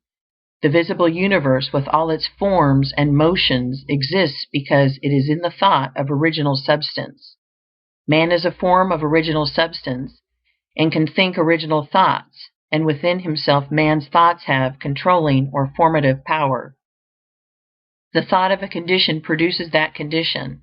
The thought of a motion institutes that motion. So long as man thinks of the conditions and motions of disease, so long will the conditions and motions of disease exist within him. If man will think only of perfect health, the principle of health within him will maintain normal conditions. To be well, man must form a conception of perfect health and hold thoughts harmonious with that conception as regards himself and all things. He must think only of healthy conditions and functioning. He must not permit a thought of unhealthy or abnormal conditions or functioning to find lodgment in his mind at any time. In order to think only of healthy conditions and functioning, man must perform the voluntary acts of life in a perfectly healthy way. He cannot think perfect health so long as he knows that he is living in a wrong or unhealthy way, or even so long as he has doubts as to whether or not he is living in a healthy way. Man cannot think thoughts of perfect health while his voluntary functions are performed in the manner of one who is sick. The voluntary functions of life are eating, drinking, breathing, and sleeping. When man thinks only of healthy conditions and functioning, and performs these externals in a perfectly healthy manner, he must have perfect health. In eating, man must learn to be guided by his hunger. He must distinguish between hunger and appetite, and between hunger and the cravings of habit. He must never eat unless he feels an earned hunger. He must learn that genuine hunger is never present after natural sleep, and that the demand for an early morning meal is purely a matter of habit and appetite, and he must not begin his day by eating in violation of natural law. He must wait until he has an earned hunger, which, in most cases, will make his first meal come at about the noon hour. No matter what his condition, vocation, or circumstances, he must make it his rule not to eat until he has an earned hunger, and he may remember that it is far better to fast for several hours after he has become hungry than to eat before he begins to feel hunger. It will not hurt you to go hungry for a few hours, even though you are working hard, but it will hurt you to fill your stomach when you are not hungry, whether you are working or not. If you never eat until you have an earned hunger, you may be certain that insofar as the time of eating is concerned, you are proceeding in a perfectly healthy way. This is a self-evident proposition. As to what he shall eat, man must be guided by that intelligence which has arranged that the people of any given portion of the earth's surface must live on the staple products of the zone which they inhabit. Have faith in God, and ignore food science of every kind. Do not pay the slightest attention to the controversies as to the relative merits of cooked and raw foods, of vegetables and meats, or as to your need for carbohydrates and proteins. Eat only when you have an earned hunger, and then take the common foods of the masses of the people in the zone in which you live, and have perfect confidence that the results will be good. They will be. Do not seek for luxuries, or for things imported or fixed up to tempt the taste. Stick to the plain solids, and when these do not taste good, fast until they do. Do not seek for light foods, for easily digestible or healthy foods. Eat what the farmers and working men eat. Then you will be functioning in a perfectly healthy manner, so far as what to eat is concerned. I repeat, if you have no hunger or taste for the plain foods, do not eat at all. Wait until hunger comes. Go without eating until the plainest food tastes good to you, and then begin your meal with what you like best. In deciding how to eat, man must be guided by reason. We can see that the abnormal states of hurry and worry, produced by wrong thinking about business and similar things, have led us to form the habit of eating too fast and chewing too little. Reason tells us that food should be chewed, and that the more thoroughly it is chewed, the better it is prepared for the chemistry of digestion. Furthermore, we can see that the man who eats slowly and chews his food to a liquid, keeping his mind on the process and giving it his undivided attention, will enjoy more of the pleasure of taste than he who bolts his food with his mind on something else. To eat in a perfectly healthy manner, man must concentrate his attention on the act with cheerful enjoyment and confidence. He must taste his food, and he must reduce each mouthful to a liquid before swallowing it. The foregoing instructions, if followed, make the function of eating completely perfect. Nothing can be added as to what, when, and how. In the matter of how much to eat, man must be guided by the same inward intelligence, or principle of health, which tells him when food is wanted. He must stop eating in the moment that he feels hunger abating. He must not eat beyond this point to gratify taste. If he ceases to eat in the instant that the inward demand for food ceases, he will never overeat, and the function of supplying the body with food will be performed in a perfectly healthy manner. The matter of eating naturally is a very simple one. There is nothing in all the foregoing that cannot be easily practiced by anyone. This method, put in practice, will infallibly result in perfect digestion and assimilation, and all anxiety and careful thought concerning the matter can at once be dropped from the mind. Whenever you have an earned hunger, eat with thankfulness what is set before you, chewing each mouthful to a liquid, and stopping when you feel the edge taken from your hunger. The importance of the mental attitude is sufficient to justify an additional word. While you are eating, as at all other times, think only of healthy conditions and normal functioning. Enjoy what you eat.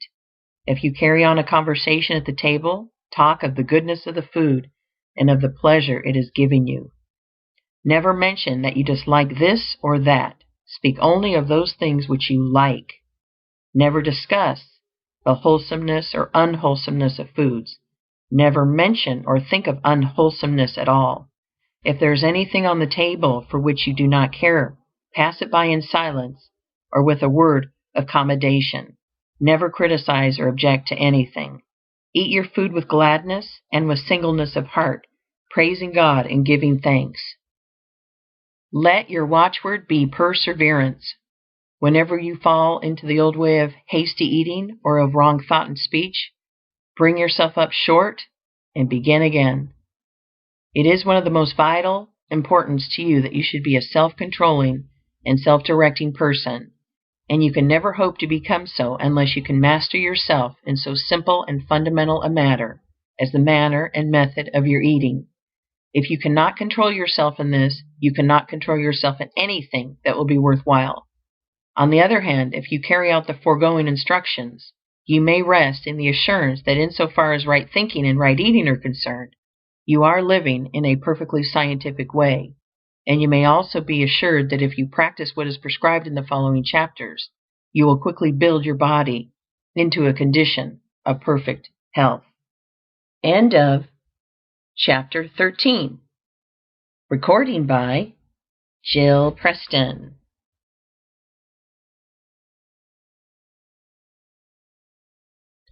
Science of Being Well by Wallace D. Wattles. Chapter 14. Breathing.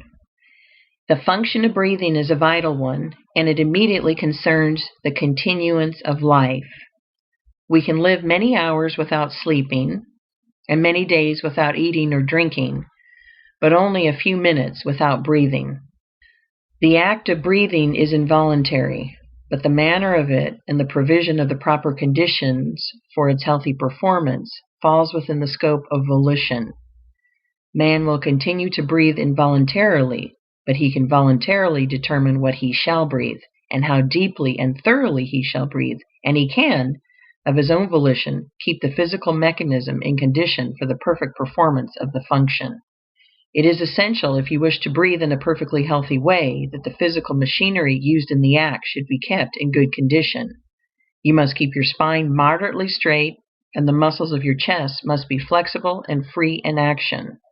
You cannot breathe in the right way if your shoulders are greatly stooped forward and your chest hollow and rigid. Sitting or standing at work in a slightly stooping position tends to produce hollow chest. So does lifting heavy weights or light weights. The tendency of work of almost all kinds is to pull the shoulders forward, curve the spine, and flatten the chest. And if the chest is greatly flattened, full and deep breathing becomes impossible, and perfect health is out of the question. Various gymnastic exercises have been devised to counteract the effect of stooping while at work, such as hanging by the hands from a swing or trapeze bar, or sitting on a chair with the feet under some heavy article of furniture, and bending backward until the head touches the floor, and so on. All these are good enough in their way, but very few people will follow them long enough and regularly enough to accomplish any real gain in physique. The taking of health exercises of any kind is burdensome and unnecessary. There is a more natural, simpler, and much better way. The better way is to keep yourself straight and to breathe deeply. Let your mental conception of yourself be that you're a perfectly straight person, and whenever the matter comes to your mind, be sure that you instantly expand your chest, throw back your shoulders, and straighten up. Whenever you do this, slowly draw in your breath until you fill your lungs to their utmost capacity. Crowd in all the air you possibly can, and while holding it for an instant in the lungs, throw your shoulders still further back and stretch your chest. At the same time, try to pull your spine forward between the shoulders. Then let the air go easily. This is one great exercise for keeping the chest full, flexible, and in good condition. Straighten up, fill your lungs full, stretch your chest, and straighten your spine, and exhale easily. In this exercise you must repeat in season and out of season, at all times and in all places, until you form a habit of doing it. You can easily do so. Whenever you step out of doors into the fresh, pure air, breathe. When you are at work and think of yourself and your position, breathe. When you are in company and are reminded of the matter, breathe. When you are awake in the night, breathe. No matter where you are or what you are doing, whenever the idea comes to your mind, straighten up and breathe. If you walk to and from your work, take the exercise all the way. It will soon become a delight to you. You will keep it up, not for the sake of health, but as a matter of pleasure. Do not consider this a health exercise. Never take health exercises or do gymnastics to make you well. To do so is to recognize sickness as a present fact or as a possibility, which is precisely what you must not do. The people who are always taking exercises for their health are always thinking about being sick. It ought to be a matter of pride with you to keep your spine straight and strong, as much so as it is to keep your face clean. Keep your spine straight and your chest full and flexible for the same reason that you keep your hands clean and your nails manicured, because it is slovenly to do otherwise. Do it without a thought of sickness, present or possible. You must either be crooked and unsightly, or you must be straight. And if you are straight, your breathing will take care of itself.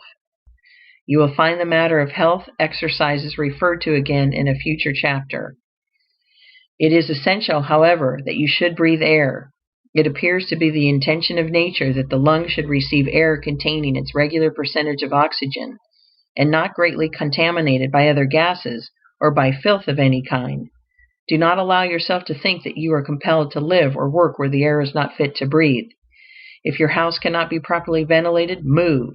And if you're employed where the air is bad, get another job. You can, by practicing the methods given in the preceding volume of this series, The Science of Getting Rich. If no one would consent to work in bad air, employers would speedily see to it that all workrooms were properly ventilated. The worst air is that from which the oxygen has been exhausted by breathing, as that of churches and theaters where crowds of people congregate and the outlet and supply of air are poor. Next to this is air containing other gases than oxygen and hydrogen, sewer gas, and the effluvium from decaying things. Air that is heavily charged with dust or particles of organic matter may be endured better than any of these. Small particles of organic matter, other than food, are generally thrown off from the lungs, but gases go into the blood. I speak advisedly when I say, other than food. Air is largely a food. It is the most thoroughly alive thing we take into the body. Every breath carries in millions of microbes, many of which are assimilated. The odors from earth, grass, tree, flower, plant, and from cooking foods are found in themselves. They are minute particles of the substances from which they come, and are often so attenuated that they pass directly from the lungs into the blood and are assimilated without digestion. And the atmosphere is permeated with the one original substance, which is life itself. Consciously recognize this whenever you think of your breathing, and think that you are breathing in life. You really are, and conscious recognition helps the process. See to it that you do not breathe air containing poisonous gases, and that you do not rebreathe the air which has been used by yourself or others. That is all there is to the matter of breathing correctly. Keep your spine straight and your chest flexible, and breathe pure air, recognizing with thankfulness the fact that you breathe in the eternal life. That is not difficult, and beyond these things give little thought to your breathing except to thank God that you have learned how to do it perfectly. End of chapter 14. Recording by Jill Preston.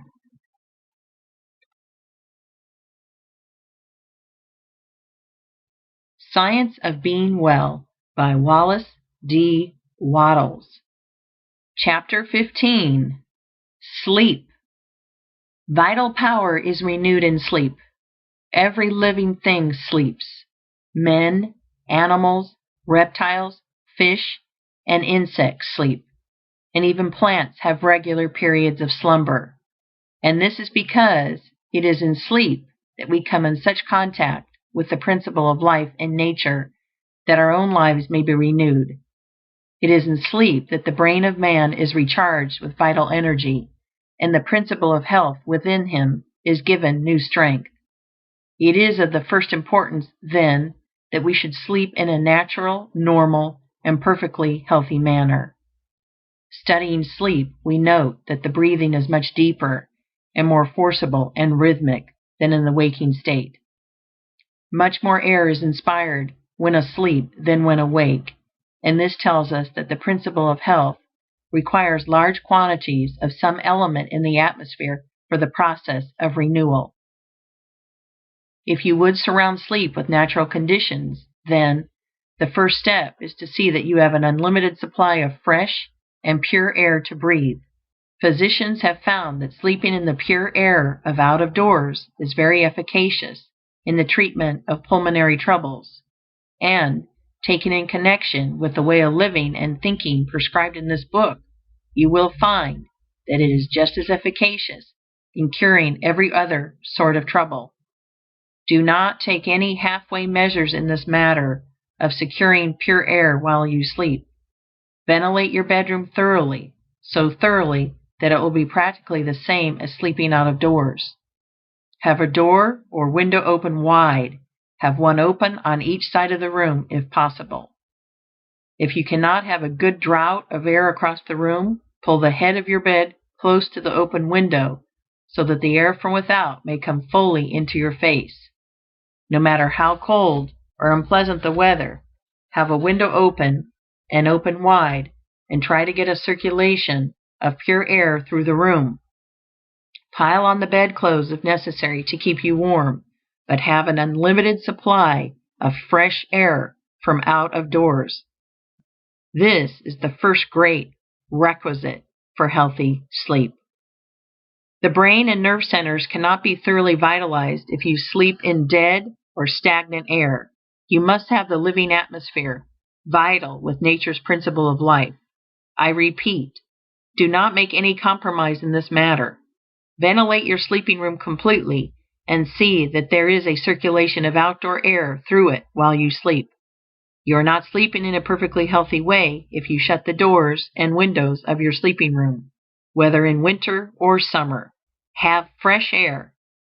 If you are where there is no fresh air, move. If your bedroom cannot be ventilated, get into another house. Next in importance is the mental attitude in which you go to sleep. It is well to sleep intelligently, purposefully, knowing what you do it for.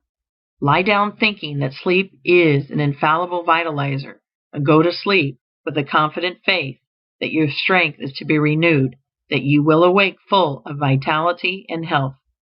Put purpose into your sleep as you do into your eating. Give the matter your attention for a few minutes as you go to rest. Do not seek your couch with a discouraged or depressed feeling. Go there joyously to be made whole. Do not forget the exercise of gratitude in going to sleep. Before you close your eyes, give thanks to God for having shown you the way to perfect health, and go to sleep with this grateful thought uppermost in your mind. A bedtime prayer of thanksgiving is a mighty good thing. It puts the principle of health within you into communication with its source, from which it is to receive new power while you are in the silence of unconsciousness. You may see that the requirements for perfectly healthy sleep are not difficult. First, to see that you breathe pure air from out of doors while you sleep, and second, to put the within into touch with the living substance by a few minutes of grateful meditation as you go to bed. Observe these requirements. Go to sleep in a thankful and confident frame of mind, and all will be well. If you have insomnia, do not let it worry you. While you lie awake, form your conception of health. Meditate with thankfulness on the abundant life which is yours.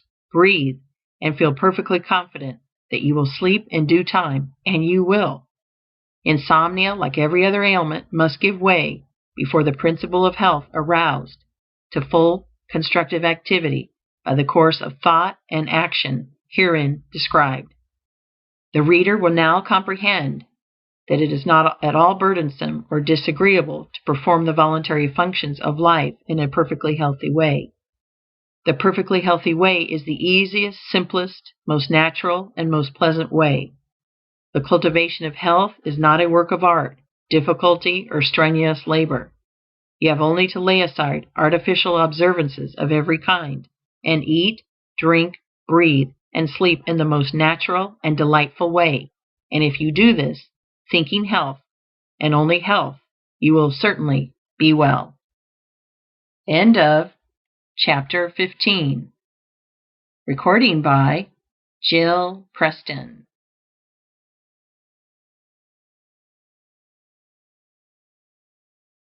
Science of Being Well by Wallace D.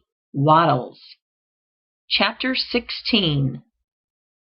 Supplementary Instructions. In forming a conception of health, it is necessary to think of the manner in which you would live and work if you were perfectly well and very strong.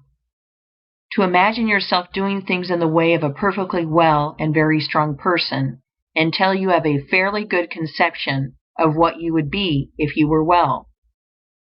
Then take a mental and physical attitude in harmony with this conception, and do not depart from this attitude.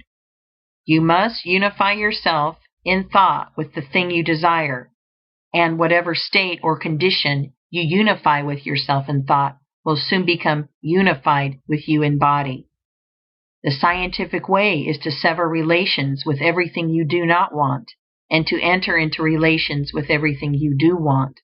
Form a conception of perfect health, and relate yourself to this conception in word, act, and attitude. Guard your speech. Make every word harmonize with the conception of perfect health. Never complain.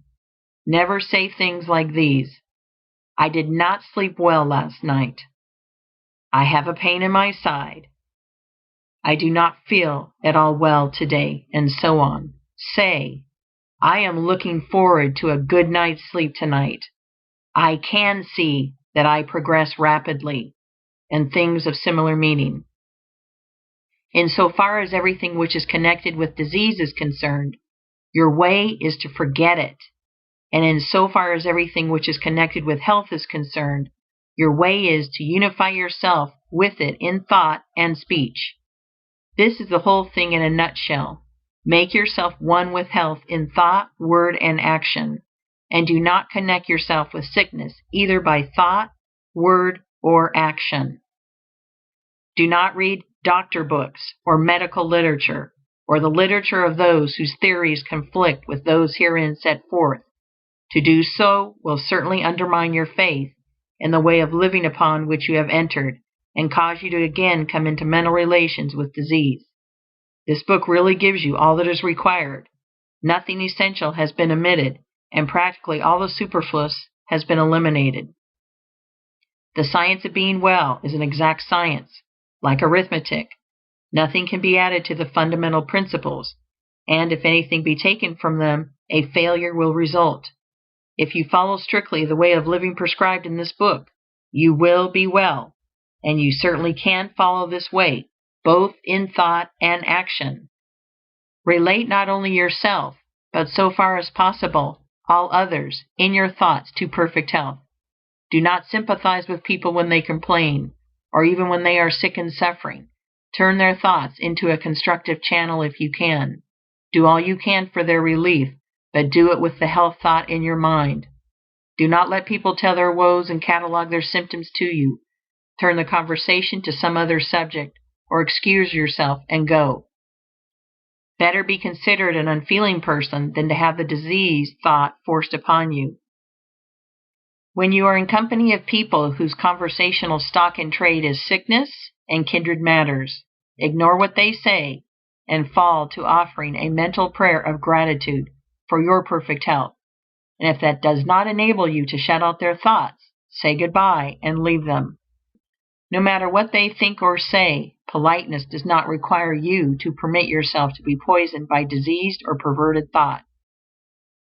When we have a few more hundred of thousands of enlightened thinkers who will not stay where people complain and talk sickness, the world will advance rapidly toward health.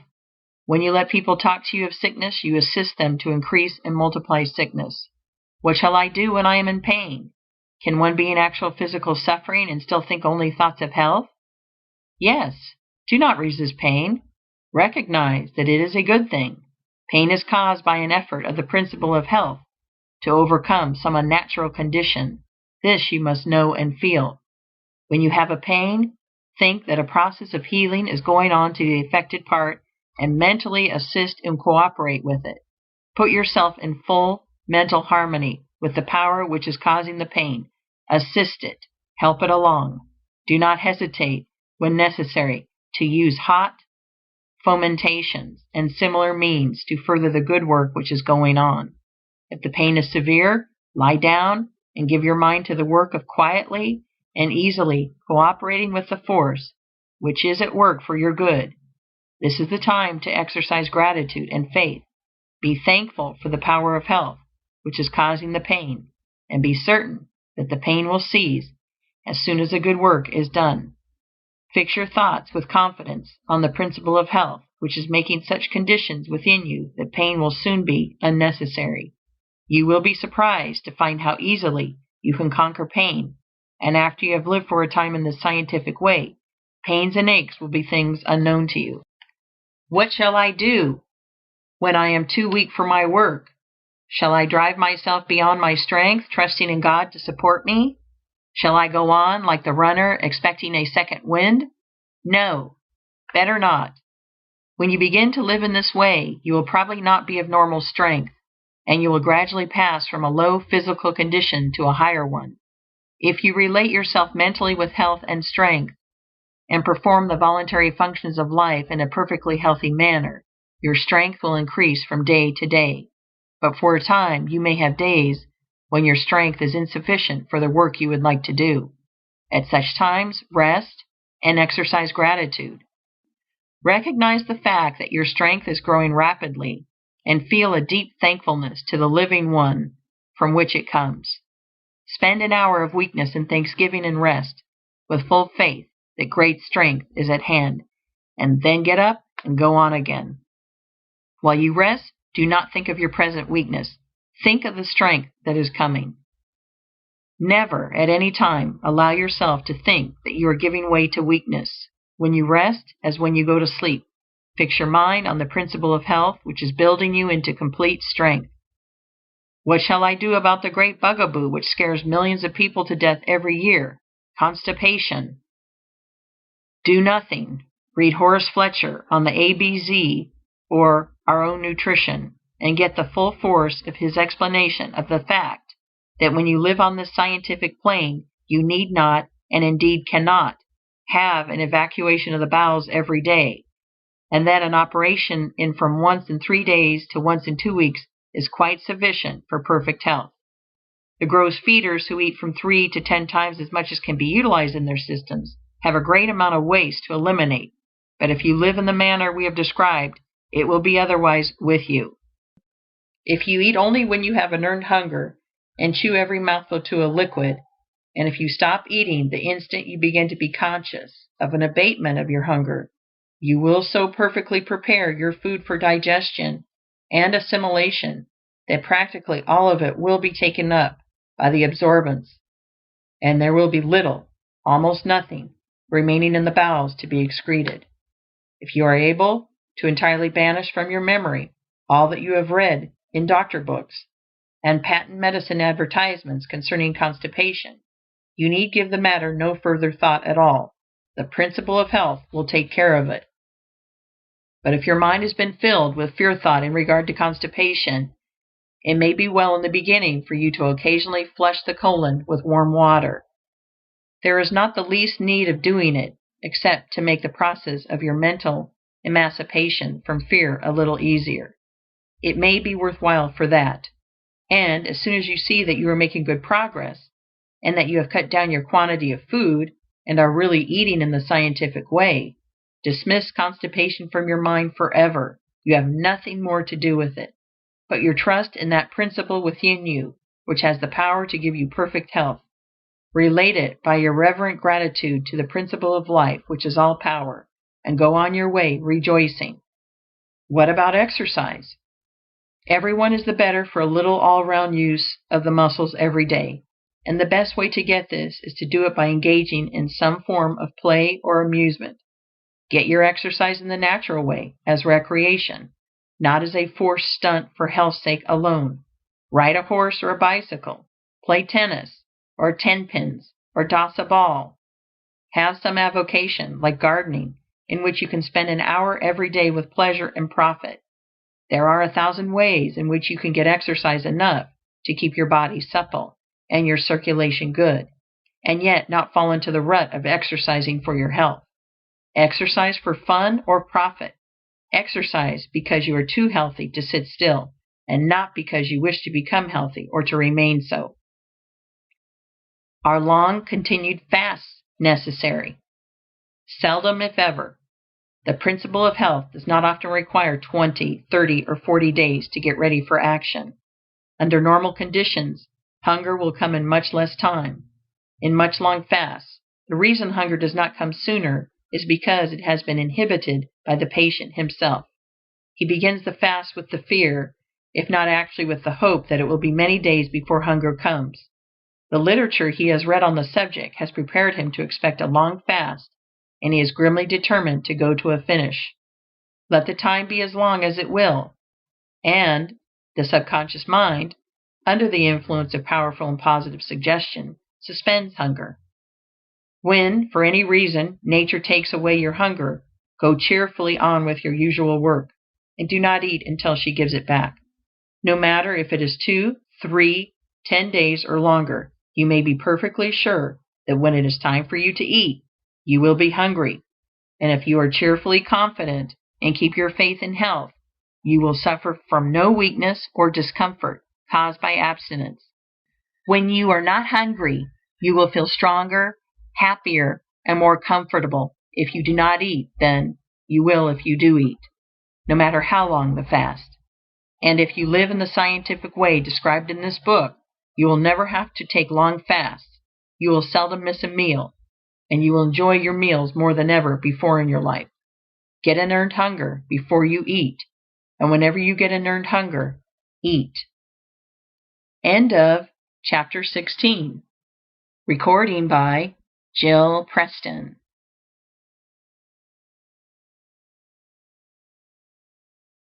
Science of Being Well by Wallace D. Wattles. Chapter 17. A summary of the science of being well. Health is perfectly natural functioning, normal living. There is a principle of life in the universe. It is the living substance from which all things are made. This living substance permeates, penetrates, and fills the interspaces of the universe. In its invisible state, it is in and through all forms, and yet all forms are made of it. To illustrate, suppose that a very fine and highly diffusible aqueous vapor should permeate and penetrate a block of ice. The ice is formed from living water and is living water in form, while the vapor is also living water unformed, permeating a form made from itself. This illustration will explain how living substance permeates all forms made from it. All life comes from it. It is all the life there is. The universal substance is a thinking substance, and takes the form of its thought. The thought of a form held by it creates the form, and the thought of a motion causes the motion. It cannot help thinking, and so is forever creating, and it must move on toward fuller and more complete expression of itself. This means toward more complete life and more perfect functioning, and that means toward perfect health. The power of the living substance must always be exerted toward perfect health. It is a force in all things, making for perfect functioning. All things are permeated by a power which makes for health. Man can relate himself to this power and ally himself with it. He can also separate himself from it in his thoughts. Man is a form of this living substance and has within him a principle of health. This principle of health, when in full constructive activity, causes all the involuntary functions of man's body to be perfectly performed. Man is a thinking substance, permeating a visible body, and the processes of his body are controlled by his thought. When man thinks only thoughts of perfect health, the internal processes of his body will be those of perfect health. Man's first step toward perfect health must be to form a conception of himself as perfectly healthy, and as doing all things in the way and manner of a perfectly healthy person. Having formed this conception, he must relate himself to it in all his thoughts, and sever all thought relations with disease and weakness. If he does this, and thinks his thoughts of health with positive faith, man will cause the principle of health within him to become constructively active, and to heal all his diseases. He can receive additional power from the universal principle of life by faith, and he can acquire faith by looking to this principle of life with reverent gratitude for the health it gives him. If man will consciously accept the health which is being continually given to him by the living substance, and if he will be duly grateful therefor, he will develop faith. Man cannot think only thoughts of perfect health unless he performs the voluntary functions of life in a perfectly healthy manner. These voluntary functions are eating, drinking, breathing, and sleeping. If man thinks only thoughts of health, has faith in health, and eats, drinks, breathes, and sleeps in a perfectly healthy way, he must have perfect health. Health is the result of thinking and acting in a certain way, and if a sick man begins to think and act in this way, the principle of health within him will come into constructive activity and heal all his diseases.